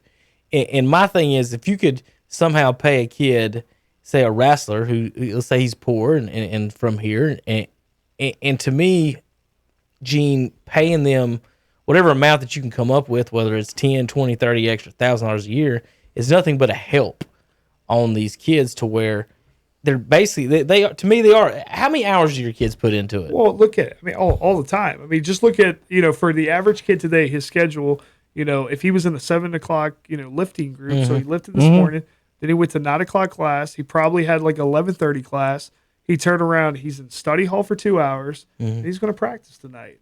So, I mean, the contact hours alone with some of these kids. Now, the Division I level is totally different. If you look at Kyler Murray when he played, two-sport athlete. In the fall, he was playing football. Spring. He was still playing spring football, and he was still playing baseball. So his schedule allowed with also adding interviews and all this other stuff. I mean, he literally had 6.5 hours of sleep. That was it. Right. And it's a job. So, that's kind of what I'm going at. So if you practiced and went to school for 10 hours and just do it minimum wage, you can do easy math on that and say $75, $80 a day for someone. But to me, another thing that would help, and here's one that kind of breaks my heart / aggravates me, is that some, if not all, if not a bunch of kids, their parents can't afford to come watch them play college sports, whether it's home or definitely away. So if you're paying them 10, 20, 30, we've did the math on the football players, they can get really high up there if you really want to do it. The amount that you're paying them, then their parents can afford to come to the games. Maybe their parents can move out of the neighborhood that they're in. Isn't it better to like I said, when you talk to that kid, that running back, I can give you $50,000 a year. So you can go to the XFL for 3 years, $150,000 after 3 years is what you'll have. You're going to spend some, whatever. But if you go to college for those 3 years, what are you going to have after 3 years? You're not going to have the $150,000, and then you could use that money to go back and pay for your community college if that's what you want to do and that's what's important. To me, these 18, 19-year-old kids, like the running backs, like Jalen Moore, man, I just if that injury was in the pros, he would be, I guess, insured. He would be with them. It would be a little bit different, maybe. Play devil's advocate too for a minute. Let's say you're a stud pitcher from Cherryville and you get picked up by UNC and you're on a scholarship. Scholarships are 1 year. People don't realize that. They're year to year. Yeah. So if you're coming in freshman year and you have Tommy John, maybe the school keeps you for a year. Now you're a red shirt. You're a medical red shirt. Well, they're picking up the bill, but you're not on scholarship anymore. It happens all the time. So now you're really going to have to figure out, like, am I going to go to a junior college and all that? A lot of guys leave without even getting a college degree. So, Right. you know, I mean, if college sports at the higher level were more like pro sports when it comes to contracts, to where you kind of, I mean, you have the negotiating. I mean, if you're the kid and you actually have talent, I'm not talking about the average Joe that can't play, but if you know, the running back from Shelby who's a stud or wherever, from around the area who's, you know, got the bargaining chips. No, but so you got the leverage. You have the leverage, and I don't. You want me and my skill set, don't you? But now you come back to college baseball to where you get these guys who go back for their senior season. I saw it when I was up in the Cape Cod League. You know, it's laughable when these guys don't get drafted year to year because the agents and everybody, you become a 5th-year sign and you're $5,000. Boom, that's it. You don't get any money. Like, a lot of these guys don't go in the top rounds. They're undrafted free agents, and I mean, it's $5,000, and everybody thinks they're making millions of dollars. It is $5,000 if you decide to go back for your senior year. Like, if you're not drafted after 3 years in baseball, like, you better be a dude. So or have your brains with you. All right, Hunter. Well, let's go over the games. You know, any other note on the injuries or anything? No, other than that, just keep your eyes going forward, especially fantasy teams. I know mine is hurting now after this. Luckily, they got their points for me for this week. Saints at Raiders tonight. Either one of you got enough? Saints at Raiders. I have the Raiders. I do have the Raiders. Michael Thomas is questionable this game. There's no guarantee that he plays. What is wrong with y'all two? Look, the Raiders did not look bad against the Panthers. I know they allowed the Panthers to score 30 points, but offensively, are the Saints a top 4 team in the league? Yeah, maybe. Maybe, but are the Raiders? Maybe. At this point, I don't know. Saints favored by 4.5. I got the Saints. I'm going to take the Raiders. I will toot my own horn and say I only missed 2 games yesterday on picks. Well, I know one of them was the Washington football. Exactly, yes. and that was one that was more like sorry, I picked with my heart, and it just didn't work. So yesterday, I'm gonna go down the list here. Yesterday in hell, they were watching the former Tar Heel quarterback Mitch Trubisky face former Duke quarterback Daniel Jones. Now, if you want a bad football game, NFL, go watch a Duke quarterback play a Tar Heel quarterback. It was close. Yes. 4-point game. It was a crappy game. I'm just saying. It was close. I didn't say it wouldn't be close. It was a close game. Remember, Trubisky couldn't beat Duke or State in college and got drafted 2nd overall. Hey, he's over winning. Deshaun Watson. Listen, what I hate to point out to people is, if I'm not mistaken, he has a winning record in the NFL. He's 2-0. Cowboys, Hunter. Yeah. Is that the worst onside kick recovery absolutely in the history of football? I tweeted it after I watched the game ended, and it was nothing. And it was nothing about the onside kick. I just straight up tweeted, Dan Quinn should be fired. As of today, I hate calling for firings or anything like that. Listen, but damn, man, because of the Super Bowl. But this is why. No, not for me. This is why though. Is because last year they were calling for his job. Middle of the season, there were rumors that he was going to get fired. For some reason, Blanche didn't. Arthur Blanche, is it Blanche or Blanche? I don't know his last name. Blank. Okay, Arthur Blank. But either way, he didn't pull the trigger because the team kind of was like, "No, we believe in Dan Quinn," you know, and they actually kind of won some games towards the end of the season. How the hell do you blow a basically 30-point lead? How do you blow a 30-point lead and 29-10?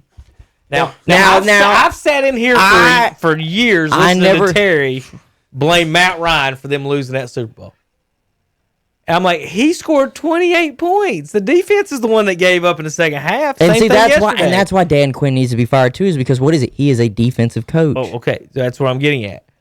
If this was the first time it happened, I'd just be like, all right, that was terrible. Right. But this happened in the Super Bowl. They blamed Kyle Shanahan for it. And Matt Ryan, he kept the coach. And then they did it again.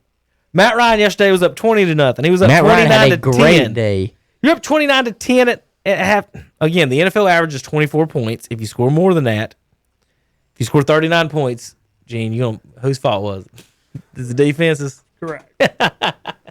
Hunter, we're probably a little hot, me and you today. On that. We'll be all right. So, Hunter and Cowboys win over the Falcons, 20-0 after the first quarter. 29-10 after the second quarter. Dan Quinn, go ahead. You know what? Be a dude and resign. So, Gene, when I was a former Cowboys fan, back when Jason Garrett and Tony Romo were running things, Garrett, the second Super Bowl that the Giants won, where they went 9-7 and beat Dallas in the final week. There was 3 games that season. And I counted, did the math on it, where Dallas was leading in the second half. And if all they ever did the rest of the game, Gene, was take 3 knees and punt, they would have won 3 games that year. But Garrett kept calling passes and pass and pass and pass. He kept stopping the clock. 3 knees and a punt. How much time does that take off the clock? 2 minutes, 45 seconds. You could do that 3 possessions. There's what? 7.5 minutes. You might could even take a couple flags just to he continue lost the clock 3 running. games in the fourth quarter, and that's that year the Giants won their second Super Bowl by doing just sucking as a play caller. So that's where I'm going with the Matt Ryan stuff. Like, one, you should have never thrown a pass in the second half. Once you got to 39, there's no reason to throw a pass. I don't understand. You brought in Todd Gurley, and you barely even handed him the ball in the second half. Like, I understand getting out to a lead, but come on. All right, nobody's surprised about this. Packers 2-0, Lions 0-2. I'm just surprised with the amount of points the Packers have scored in 2 games. They're only averaging 42.5. Yeah, I mean, that's it. Now, come on now. Jaguars. Minshew Mania falls by 3, Hunter. Hey. 3 points in Tennessee. Minshew Mania. I love watching him play because he is going to be the only reason that the Jacksonville Jaguars don't go 0-16 this year. He is the only reason because he's going out there and he's not just going to lie over and die. He's not. He's not just going to listen to probably someone in his ear saying, we're trying to tank. Titans got a pretty good defense, don't they? Yeah, decent. I don't think they pulled in Jadeveon Clowney too. He put 30 on them. He did put 30 on him, and the only reason Titans won was field goal. That's it. He could have missed that field goal. It could have been a totally different ball game. All right, next up on the board, Colts 28-11 over the Vikings. Colts will play the Panthers this week. I picked this win. I was listening to a podcast earlier this week, and they said, were the Colts that bad, or did they just not play up to how good they really are? When talking about when they're playing in Jacksonville. And I thought they just didn't play up to what they really could play as. I think the Colts have a great roster. And if Phillip Rivers can throw more touchdowns than picks, they'll always have an opportunity. So I am actually happy that the Colts won this game. The problem is, if you're Minnesota, is Kirk Cousins is absolutely choking on something right now. I'm not going to tell you. He looks bad. I mean, just see Taylor running back, 100-yard game. That's the first time a rookie's had a 100-yard game since 2012. He had a good game. Jonathan Taylor had a really good game. Good running back. They just drafted him too. And the only reason why he gets that amount of carries this week is because Marlon Mack went down the week prior. So I think this is his opportunity to step in and say, I'm the new guy here in Indianapolis at the running back position. Rivers, though, I mean, he threw for like 300 yards last week. This week, 214. But he still threw a pick. 1 touchdown to 1 pick. Can you not get away from picks, I tell you what, Philip is at this point in his career, he's not. He just doesn't care. I'm going to say as polite as I can. He don't give a fuck about throwing a pick right now. He really don't. He's playing football. I'm old. I'm saying when it comes to his mind, no. A lot of times when you're back here and be like, I can throw this ball. It might get picked. Do I throw it or not? I'm saying he's like, yeah, you just throw it. Kirk Cousins, 11 of 26. Yeah, he got 11 points. 3 picks. 11 points. 3 picks. I had the Vikings missing the playoffs this year. You like that? I don't like that. I had the Vikings missing the playoffs this year. They're 0-2, Hunter. Feeling good about that one. All right, did anybody have the Dolphins beating the Bills yesterday? I don't think so, but damn, Hunter. Bills Mafia, baby. 31, only beat them by 3. Y'all got to do better than that. Listen, no. 417. What did I do? What? That was Josh Allen threw for 417. Yeah, he did 417, 4 TDs. Nasty. It's hard to put T when you're Listen, I love Josh Allen. I've been a Josh Allen man since his draft. I said I would have drafted him 1 over Baker Mayfield because he's got the build for the cold weather. That's what he's doing for Buffalo. But this is what they got. The difference was last week, the Patriots played bad Fitzpatrick. The difference was this week for the Bills, they played good Fitzpatrick, where he doesn't throw any picks. Last week he had 3 picks. This week he had none and 2 touchdowns. So I'm not going to sit here and say that the Dolphins are good or even great, but they scored points. And this game was delayed, so the Bills might have come out slow after it was delayed. I can't quite remember exactly why it was delayed, but it was 2-0, though. No one circles the wagons like the Buffalo Bills, so let's keep it going, man. Oh, God. 49ers beat the Jets. I got the 49ers missing the playoffs this year, but they beat the Jets 31-13. I'll say this. I had them making the playoffs because I figured their roster is still so good, but Jimmy G, injured. Nick Bosa, injured. Raheem Mostert, injured. 2 or 3 different wide receivers this year, injured. They have caught the injury bug that just seems to catch everybody at some point during the year, and this is not a good time to do it. I don't know how severe each injury is. I think they said, though, that Bosa is out with an ACL tear, so that's a big loss to their defensive line. Yeah. A lot of people got hurt big time yesterday. Yeah, so if the 49ers miss it this year, I get to chalk it up to injury then. Say I was just wrong on that pick. They all got hurt. Rams dominate the Eagles. How about the Eagles 0-2? I got them down for 10 wins, Hunter. That's not a good start. That's not a really good start. I had the Eagles making the playoffs, but I also had the Rams making the playoffs this year. I said they're too talented to have missed it. They won 9 games last year and missed the playoffs. I got a question for you, too. Who's the worst division in football? Is it the AFC South or NFC East? It's the NFC East. There's a team in first place right now. They don't even have a name. The football team's tied for first. Tied for first. I wish we were still in first, But seriously, like Eagles, Cowboys, Redskins, and Giants. Sitting here looking at that, looking at the standings right now, the NFC East is 2-6. Awful. The NFC West. Wait. NFC West. Yeah, the first one was NFC. The NFC West is like 5-2 or something. I'm about to read it to you. They are 7-1. Okay, I was and gonna say their only loss is against the NFC West. Yeah, they lost. The 49ers lost to the Cardinals. Yeah. They're undefeated against the world but themselves. I think everybody can agree though the NFC West is just stacked. Seattle, LA, San Fran, and Arizona just popped up out of nowhere. The only division of football with no teams with 2 losses. Panthers 0-2, Falcons 0-2, Lions, Vikings, Eagles, and Giants. Every other division in the NFC with 2 teams at 0-2. Over in the AFC, Broncos hadn't won, Texans hadn't won, the Bengals hadn't won, the Dolphins hadn't won, and the Jets haven't won. So there you go for you, ladies and gentlemen. The Broncos are the next team that we were going to speak on, speaking of being 0-2. And their quarterback's hurt. What happened? I missed that. He's got a sprained AC joint. Jeez. So I don't even know if he's going to play now. And they about won still against Pittsburgh. Yeah, Jeff Driscoll came in. I can't believe that mess. They had a day. Oh, and their number 1 receiver, Cortland Sutton, is out with ACL. So I had Steelers over Seahawks in the Super Bowl, Gene, and they both did their best to lose yesterday, but they both won by 5. So maybe that's a good sign for me. It's the first year in a long time I haven't picked Patriots Saints. I'll just put it that way. I switched up. Let's go Bucks and Panthers. Gene. With no McCaffrey. I think the wide receivers have played well. I think Bridgewater's actually played decent. I tell you what they don't have and what their biggest thing from watching it, I think their offensive line is not great at all. Great, no. Garbage. Well, seeing how Tampa was all over them. Seeing how I Did was you get to watch any of that? Forced to watch the game because it's the only game they really show around here is the Panthers. You watching Red Zone or regular TV? Red Zone. All right, so you got to watch a little bit of everybody then. No, I didn't. I had to watch this game.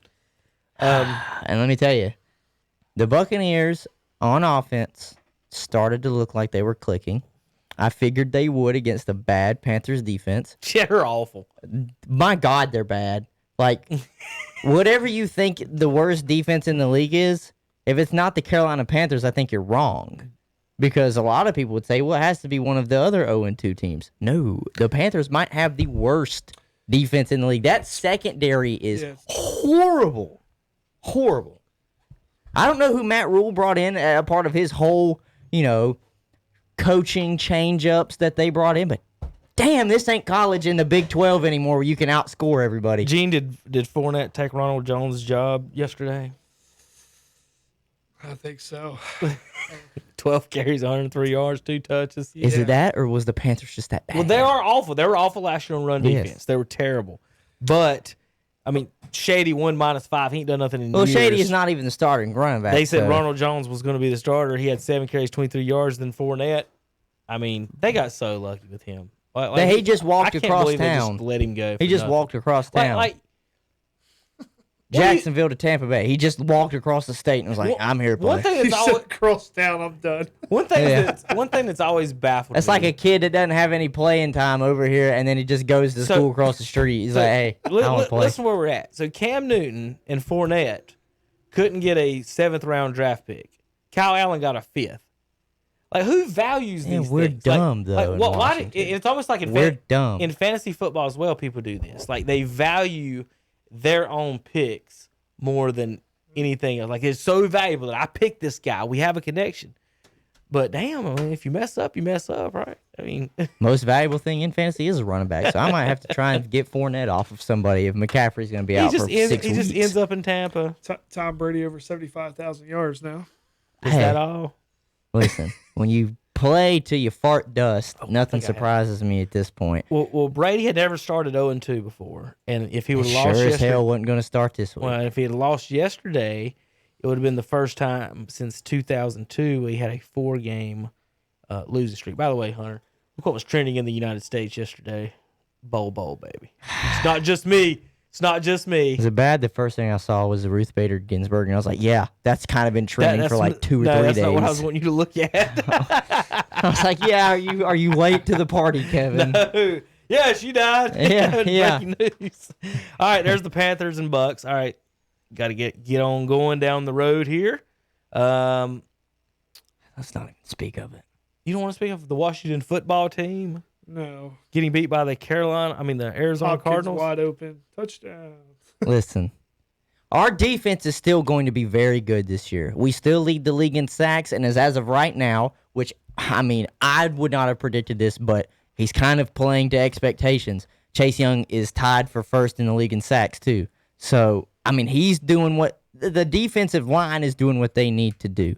And the secondary last week did what they needed to do against Carson Wentz and got some picks. Kyler Murray and this Arizona team is going to shock a lot of people, mostly because, damn, I don't know who can catch up with Kyler Murray when he runs. He might be the fastest. Me and Andre just talked about that. Like, Lamar Jackson is fast. Kyler Murray might be the fastest kid in the league. You may tell you how to defend him. Gino agree with me here. You just say put a spy on him. No.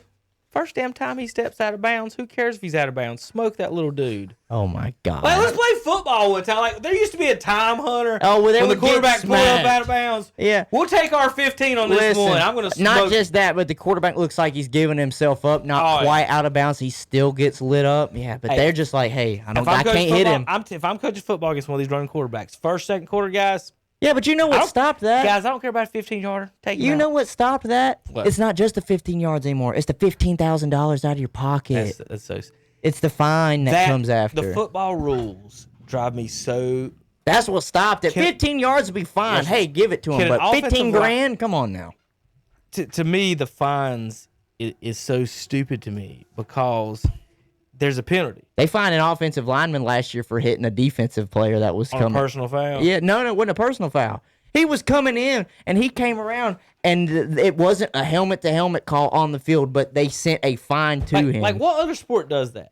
You don't get fined on technicals, do you? Unless you get to a certain number. If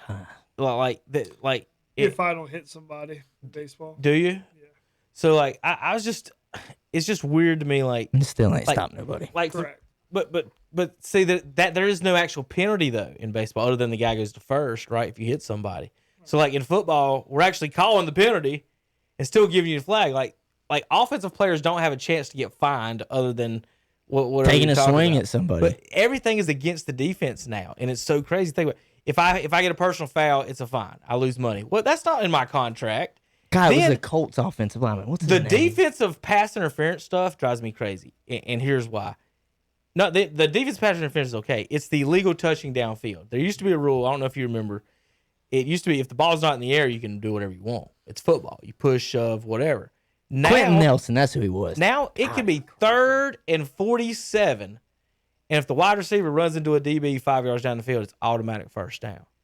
Like that because the only reason I found out about that is he was on a podcast I was listening to, and he's a funny dude. And he was saying, yeah, our media guys here at Indy, they were really hyping up that block I put down on that guy. They like put like a really cool sound effect on it and everything when they put it on social media. He said, and I told the guy, I was like, yeah, good job. He said, next day I walk in, there's a letter from the NFL, and it says I owe this much. And I'm like, wait a minute, you motherfucker. You're paying this fine because you're the reason. So the funniest thing I saw on Kyler Murray yesterday, on one of the things, was he looks like a 4-year-old kid. He does. Who has a piece of candy that he's not supposed to, and he's running around for all the adults. No, Andre did it perfectly. Andre did it perfectly. He said his legs literally are just like this. Yeah. He's so small, but he's gonna create such problems because what do we like to do with Washington defensively? We like to get up. Because if we get up on a non-mobile quarterback, they're usually screwed because they can't outrun anybody else. If we get too far past him and he steps up in that pocket, he's gone. And another thing as well, Scott Turner, if you're listening to me, but what the hell are you doing on offense? Dwayne Haskins at the end of the first half only had 6 attempts, while Kyler Murray had 12 in a touchdown pass. And he was averaging 4 yards per throw. Kyler was averaging 7. Excuse me, are you just scared to let him throw the ball? If that's the case, then I'd much rather see Kyle Allen on the field or somebody that you think is going to throw the ball. My God, what do you expect? Like, if you don't even attempt to throw a ball past 10 to 15 yards down the field, why should Arizona play deep in the secondary? I'd fill the box every time and just be like, hey, whatever, dude. Hunter, he might know. He probably does. He has a Ohio State quarterback. That's not it. Because I saw Dwayne light up the Philadelphia Eagles last week. Okay. Technically, in the second half, Dwayne had better numbers because I guess they finally let him throw the ball. If he's not throwing the ball great, then how did Terry McLaurin come away with 125 yards receiving yesterday? Like, it all happened in the second half, but you can't be so scared in the first half, man. Speaking of pulling a win out your ass, how about them Chiefs yesterday? No, that should be the main. That should be the main reason, and there are a ton of reasons before, but that should be the main reason yesterday that the overtime rules in the NFL should be relooked at. Those are the stupidest rules. Justin Herbert couldn't have played a better game, and he doesn't even get an opportunity to win that game because all the Chiefs did was go down there and kick a field goal. That is horse shit, and I will not stand for it. They had to have the ball first. You just don't kick, and it's not sudden death. He had a chance. He had the ball. No, he didn't. I thought if you scored first, it's over on offense. That's if it's a touchdown. Well, whatever. So you're halfway right, halfway wrong. The rule is, Hunter, if you score a touchdown, it's over. Well, whatever. That's still a bad rule. If you kick a field goal or safety, everybody gets a chance to have the ball. Still a bad rule. No, safety ends the game because you both had the ball. Still a bad rule. But a field goal does not end the game. I would much rather them do it the college football way and the high school football way than any of them. You line up at the 20, you get 4 downs. If you get it, then the next team gets an opportunity. If you don't and the next team scores, game's over. Ravens dominate the Texans. That's not even a game. Newsflash, everybody. Texans missing the Super Bowl. Or missing everybody. The playoffs. Maybe the Ravens are pretty good. That beat down on the Browns, they might have deserved it. What do you think, Gene? You should have lost. You should have lost to Cincy. I can't either. Texans. I had Texans missing the playoffs. I also had your Bills Mafia missing the playoffs. I have the Texans missing the playoffs. That offensive line is horrid. Herbert had more passing yards than Mahomes yesterday in his NFL debut, Hunter. Yeah, that's what I'm saying. Like, did you have that written down? No, but that's what I meant. Like, Herbert outplayed Patrick. And what's so crazy is Justin Herbert found out he was starting 5 minutes to game time. I hadn't seen him throw the ball yet. He looked good. Does he throw a good ball? He looked good. Okay. For his first game, I can't give an opinion for on his that. first game, he looked good. But have you ever seen him play, Gene? I saw him play at Oregon. He was really good. But what I hated to hear after that game, because we all know it's like he goes out there and he basically has an opportunity to beat the defending champions, okay? And he plays a spectacular game. No, I don't think he had an interception. He might have had one, but that's just a rookie mistake. He had a good game, though, over 300 yards throwing. And then Anthony Lynn still comes out and says if Tyrod is healthy, he's our starter. Bullshit. After what you just saw right there, the fans will not stand for it. All right, one more game, Hunter. You ready? How you get so Did the Panthers make a mistake letting Cam go? 35-30. They almost pull off the upset Panthers in fans. Seattle. Panthers fans will say that they made a mistake. That's just because Teddy right now is 0-2. I don't think they did, and the only reason why is because I think Josh McDaniels is the only reason you're getting this Cam. Him and Bill Belichick. So essentially, it's not that I think the Panthers made a mistake letting Cam go. I think it's the Patriots are the only one that will get this out of Cam. Because Teddy is 6th in the NFL in passing yards right now. Like, yeah, he's slinging it right now. Like, Teddy is slinging it. They're getting a lot of passing yards. They're just not completing drives and are not stopping anybody from scoring. He's in a position, same thing as Gardner Minshew, I think, where he'll play they're in great, a rebuilding / mode to where they can play great or good and still lose because the defense isn't there. Like, the Panthers' defense is not existing. And I don't right think now. people will quite understand what I mean by, like, you wouldn't get this Cam still in Carolina.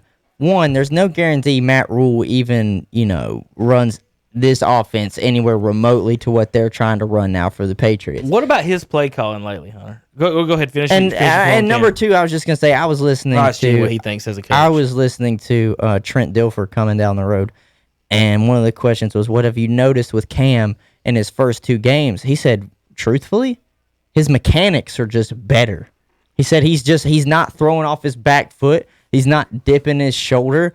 And Trent Dilfer said, because I don't know when Chris Collinsworth said this last night, but I didn't hear it. But apparently Chris Collinsworth had like an inside, like he knew about what they had to do bringing in Cam. Apparently, like when Cam got to New England, his confidence was hurt because of all these injuries, and he didn't know if he could perform at a high level. And then what happens?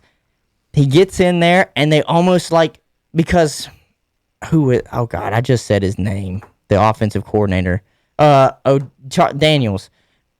He was the one that essentially was working for years with Tom Brady and Mr. Big Fundamental and keeping all of the fundamentals in check. So what do you have to do? Just basically get Cam to buy into, hey, maybe start working on your fundamentals a little bit more, and you're going to start throwing a great ball. So that's what I mean by there's no guarantee that he would have been this successful and have looked this good coming back in here at Carolina. So I can't sit here and say that they made a mistake. I don't think they made a mistake.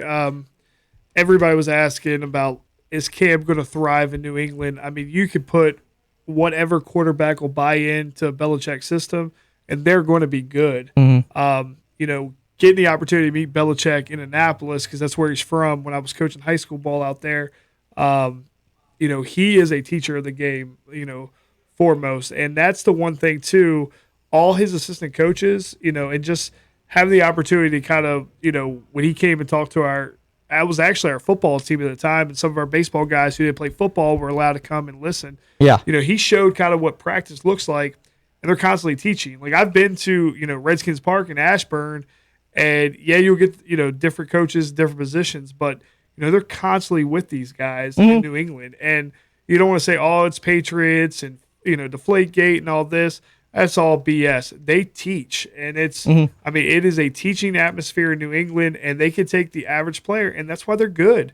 It's the buy-in. And the locker room stuff that was happening in Carolina doesn't happen in New England. It's a absolute, if you're not here with us, you're against us, and they get you out of there. That's why, like, I tell people, like, you look at Randy Moss, you put anybody in that system, they're going to be successful. Right. They just got to buy in. And that's anywhere. And I think Cam realizes that because he did know and realize I'm essentially playing this season for a job going forward. Right. So I kind of got to buy in and show that I'm coachable so people aren't quite blacklisting me and saying, oh, well, he doesn't get he's a locker room cancer. He doesn't get along with players and all that stuff. So I think that really, like you just said, they're teachers there. I think he's really bought in to what McDaniels is teaching him, especially mechanical-wise, because what I saw from him in that first half, really with those first few drives, I was like, okay, this looks like a really confident Cam, not a Cam that's maybe, scared about how his foot's going to be, is his shoulder gonna mess up. But like I said, though, he's with the Patriots, though. There's no guarantee you would have gotten this same Cam anywhere else, and even back with the Panthers, even under a new coach, not Ron Rivera and everybody else. Right. I think you hit the nail on the head, especially, with Rule coming in. I don't think, taking over, a program for the first time, being in the NFL as a head coach, coming from the Big 12, the last thing he wants to deal with is a head case on a quarterback. Like, you just, like him, love him, not, at all. As a head coach, the less distractions that you have to deal with outside makes your job so much easier. Right. So for him to go to New England, I mean, I think it's just, it makes more sense. Yeah. I was reading I'll say this. This had nothing to do with what we're talking about. I'll say this. But I do gotta, Seattle letting the Patriots score 30 has suspect on that defense. Hunter, this puts up a it epitomizes what we go through as far as like streamers and online people. A guy on Facebook got 88 million views taking a can off a raccoon's head. He was trying to like save the raccoon. Yeah, I'm the one that put it on the raccoon's head, and I only got 27 views. I don't know why that's so funny, but that's the internet. Like it is the internet. I'm the one that put it on it. We can sit here and like Terry and I, we've seen Larry Bird play. We could do a video, break it down. We'll get 25, 40 views. And there's some British lady who goes on YouTube and watches old highlights of ball players, and she gets hundreds of thousands of views. She's like, and she's a British lady. She don't know half the stuff. She's, oh, what a shot by Mr. Bird. That was a great play. And you're just like, you just see thousands, 400, 500, 600,000 views. And you're just like, I hate the internet. I hate the internet sometimes. It's set up to work against you. All right, let's pick the games this week for. Let's let Gene pick the games this weekend. How about that, Hunter? Okay. I'll let you both pick, and then I'll disagree or agree with something if you all disagree with So we've already picked tonight's game. Yeah, Two of us are with Raiders. We're not worried about it. We're talking about this week. Thursday night, Miami and Jacksonville. Oh, Minshew Mania. I'm going Jacksonville. I'm going Jacksonville. He's playing good, because think about it. Thursday night in hell will be on all the TVs. Is bad Fitzpatrick coming out? We're also called Florida. So what y'all got? I took Jacksonville. Minshew for both of you. All right, Bears at Falcons. I'm going to Bears. Damn, hell yeah, them Falcons is bad. There's a lot of dumbassery in this game. Think about it. The Bears could be 3-0 in their division along with Green Bay. Oh my God, I'd have never thought. Rams at Bills. I'm going Bills. They're at home. Orchard Park, baby. Let's go. All right, Hunter. Buffalo. Washington football team.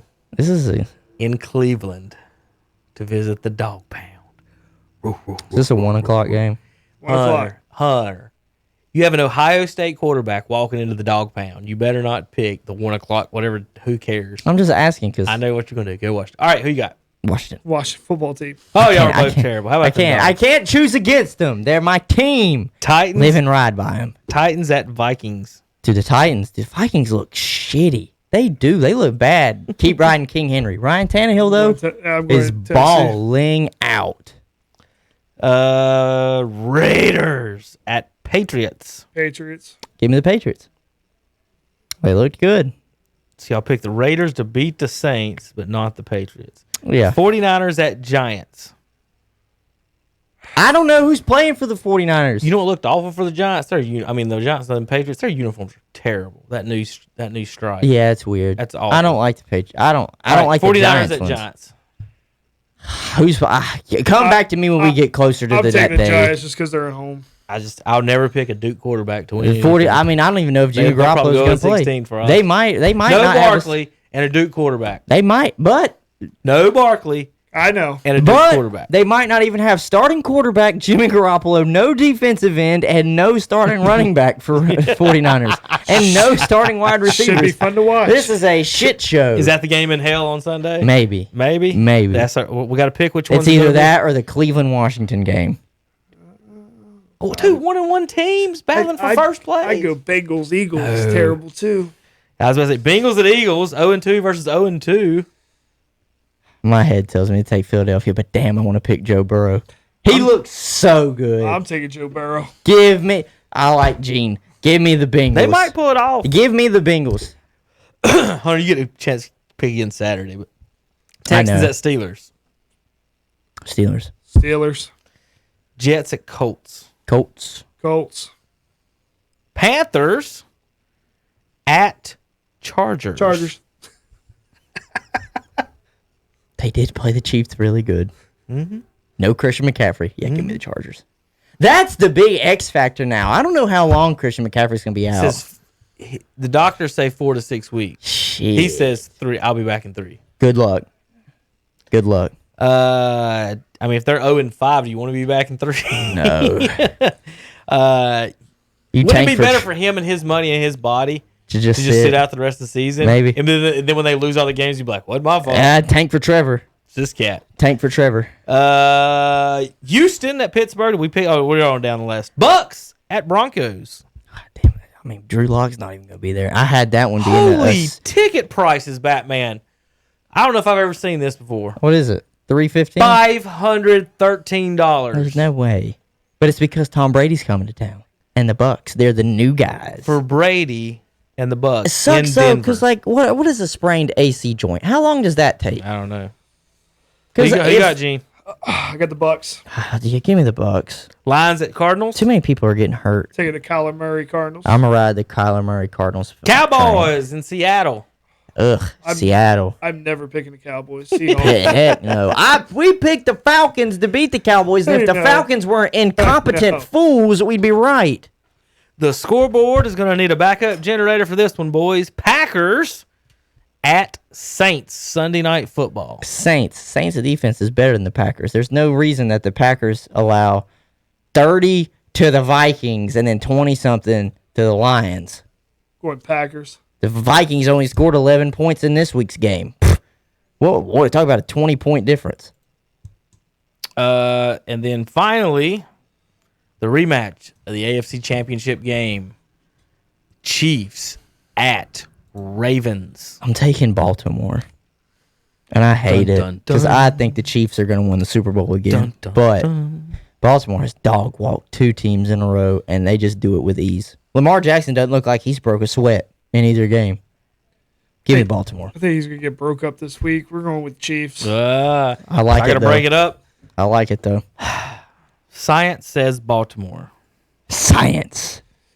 I'm going to go with science on this one. Baltimore with the win at home, even though I don't know. I can't pick the Dirty Bird, the Crow Birds. I don't like Listen, I don't like Baltimore, but I like Lamar. Oh, yeah, Lamar can play. I like Lamar. I don't like Baltimore, and I do love the Chiefs and Patrick Mahomes. They did win a Super Bowl with the Browns players, so that's all I got to say for that. Nope. They won a Super Bowl with people who have Browns on their football cards. Their whole roster had Browns on their football cards. Can't even win a playoff game. Change their Get out of here with that man. And win the Super Bowl. I went to the first ever preseason Ravens game. They played the Eagles. Yeah? Yeah. Randall Cunningham. Eagles. That. Vinny Testaverde versus Cunningham. 96. At the old Memorial Stadium. Shit. I did not know the Ravens were that old. That's why I was babbling my mind more than anything. I know. I was sitting here. I was like, wait. Which one came in 2000? That was the Texans. I was thinking they were closer to 2002, but golly. When you said Randall, I'm like, golly, that's just. That had to be his last year. What was it? In Philadelphia? Right at it, yeah. I'm one of the biggest Randall Cunningham fans in the world. I love some Randall Cunningham. All right. Any news or notes? Anything we missed, Gene, that you really wanted to make a note of or talk about that you might have missed this weekend? Talking about Notre Dame just putting the smack down on South Florida. How'd you like that? It's okay. It's okay. Who's South Florida? We'll talk more Saturday, but Appalachian with a choke job. Choke job. Good God. 3 turnovers and a missed field goal inside the red zone, Gene. I feel bad for the Cherville coach that called in. Notre Dame, yeah. He was all about himself in App State. Notre Dame's going to Notre Dame. All right, they're gonna be good this year. ACC champs for 1 year. Yeah, good luck, Clemson. Why don't they just commit after this season? Idiots. They'll never have my respect.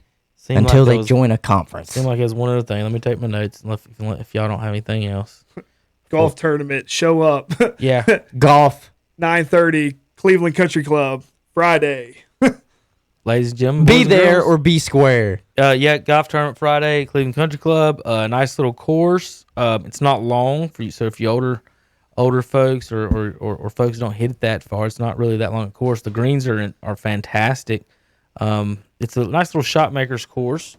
So we're gonna have some fun out there. Our group will be out there. I wonder if they finished with a lot of broadcasting. the construction they were doing since we were there. Surely to God they have. Surely, like it's been like 2 months or so. It's nice. Okay. Yeah, surely. She thought they were gonna be done by the time we got our tournament, and they weren't. It didn't happen. No. All right, guys. They were literally installing the electricity while we were there. Nice. They turned the fans on for us. Good. At least they were nice enough to turn the fans on. Yeah, it was hot. I don't know if I can get that to play or not. I was gonna go mean. Get some Ric Flair for you We guys. could do 2 claps in the Ric Flair. I told Hunter, when I say mean, you say woo. Hey, that's what you got to do, Gene. Is tell your PA announcer, whoever's running it, when you announce me, that we're gonna program a woo button in there. So, ladies and gentlemen, head coach for the Cleveland Community College Yogi's mean woo. There you go. You just get a soundbite of Ric Flair just saying "mean Gene." That's all you need. And that's he's so awesome. All right, guys, we'll see you guys Wednesday at 2:00. Kevin Hastings and Hunter Yancey, and we'll see Gene on Friday at the golf course. Gene, are you playing or just talking? No, just talking. What are you gonna have any players out there or anything helping out or anything like that? We might towards the end of the day. Okay, that was a question someone had asked me or anything like that. So we'll see you Gene Friday, folks. Watch live on YouTube for our broadcast on Friday. We'll put up the links and entertain yourself with Hunter talking about golf and maybe some high school football and more. Hunter, we do have the preliminary football schedules for the spring, so we can talk a little bit about that. For you Cleveland County folks, there will be no time, and I don't know the year. There will be no Crest Shelby game this year. Isn't that sad? Kings Mountain and Burns will not play each other, and then Shelby and Crest will not play each other. The teams are allowed conference games and 1 non-conference. So the non-conference games, Probably cupcakes. Crest will play Burns, and Shelby will play Kings Mountain. Will be the non-conference. Never mind, not cupcakes. No, not non-conference. No, they're going to play. They're going to play cupcakes. each other. They've got cupcakes in the conference. Is the problem? And then we'll just go ahead and get out of here on that, folks. Thank you, Gene, for helping out, tuning in as always. Everybody for watching. We'll see you guys Wednesday on the Shock Jock Sports Podcast. KDCBroadcast.com. Thank you, Gene.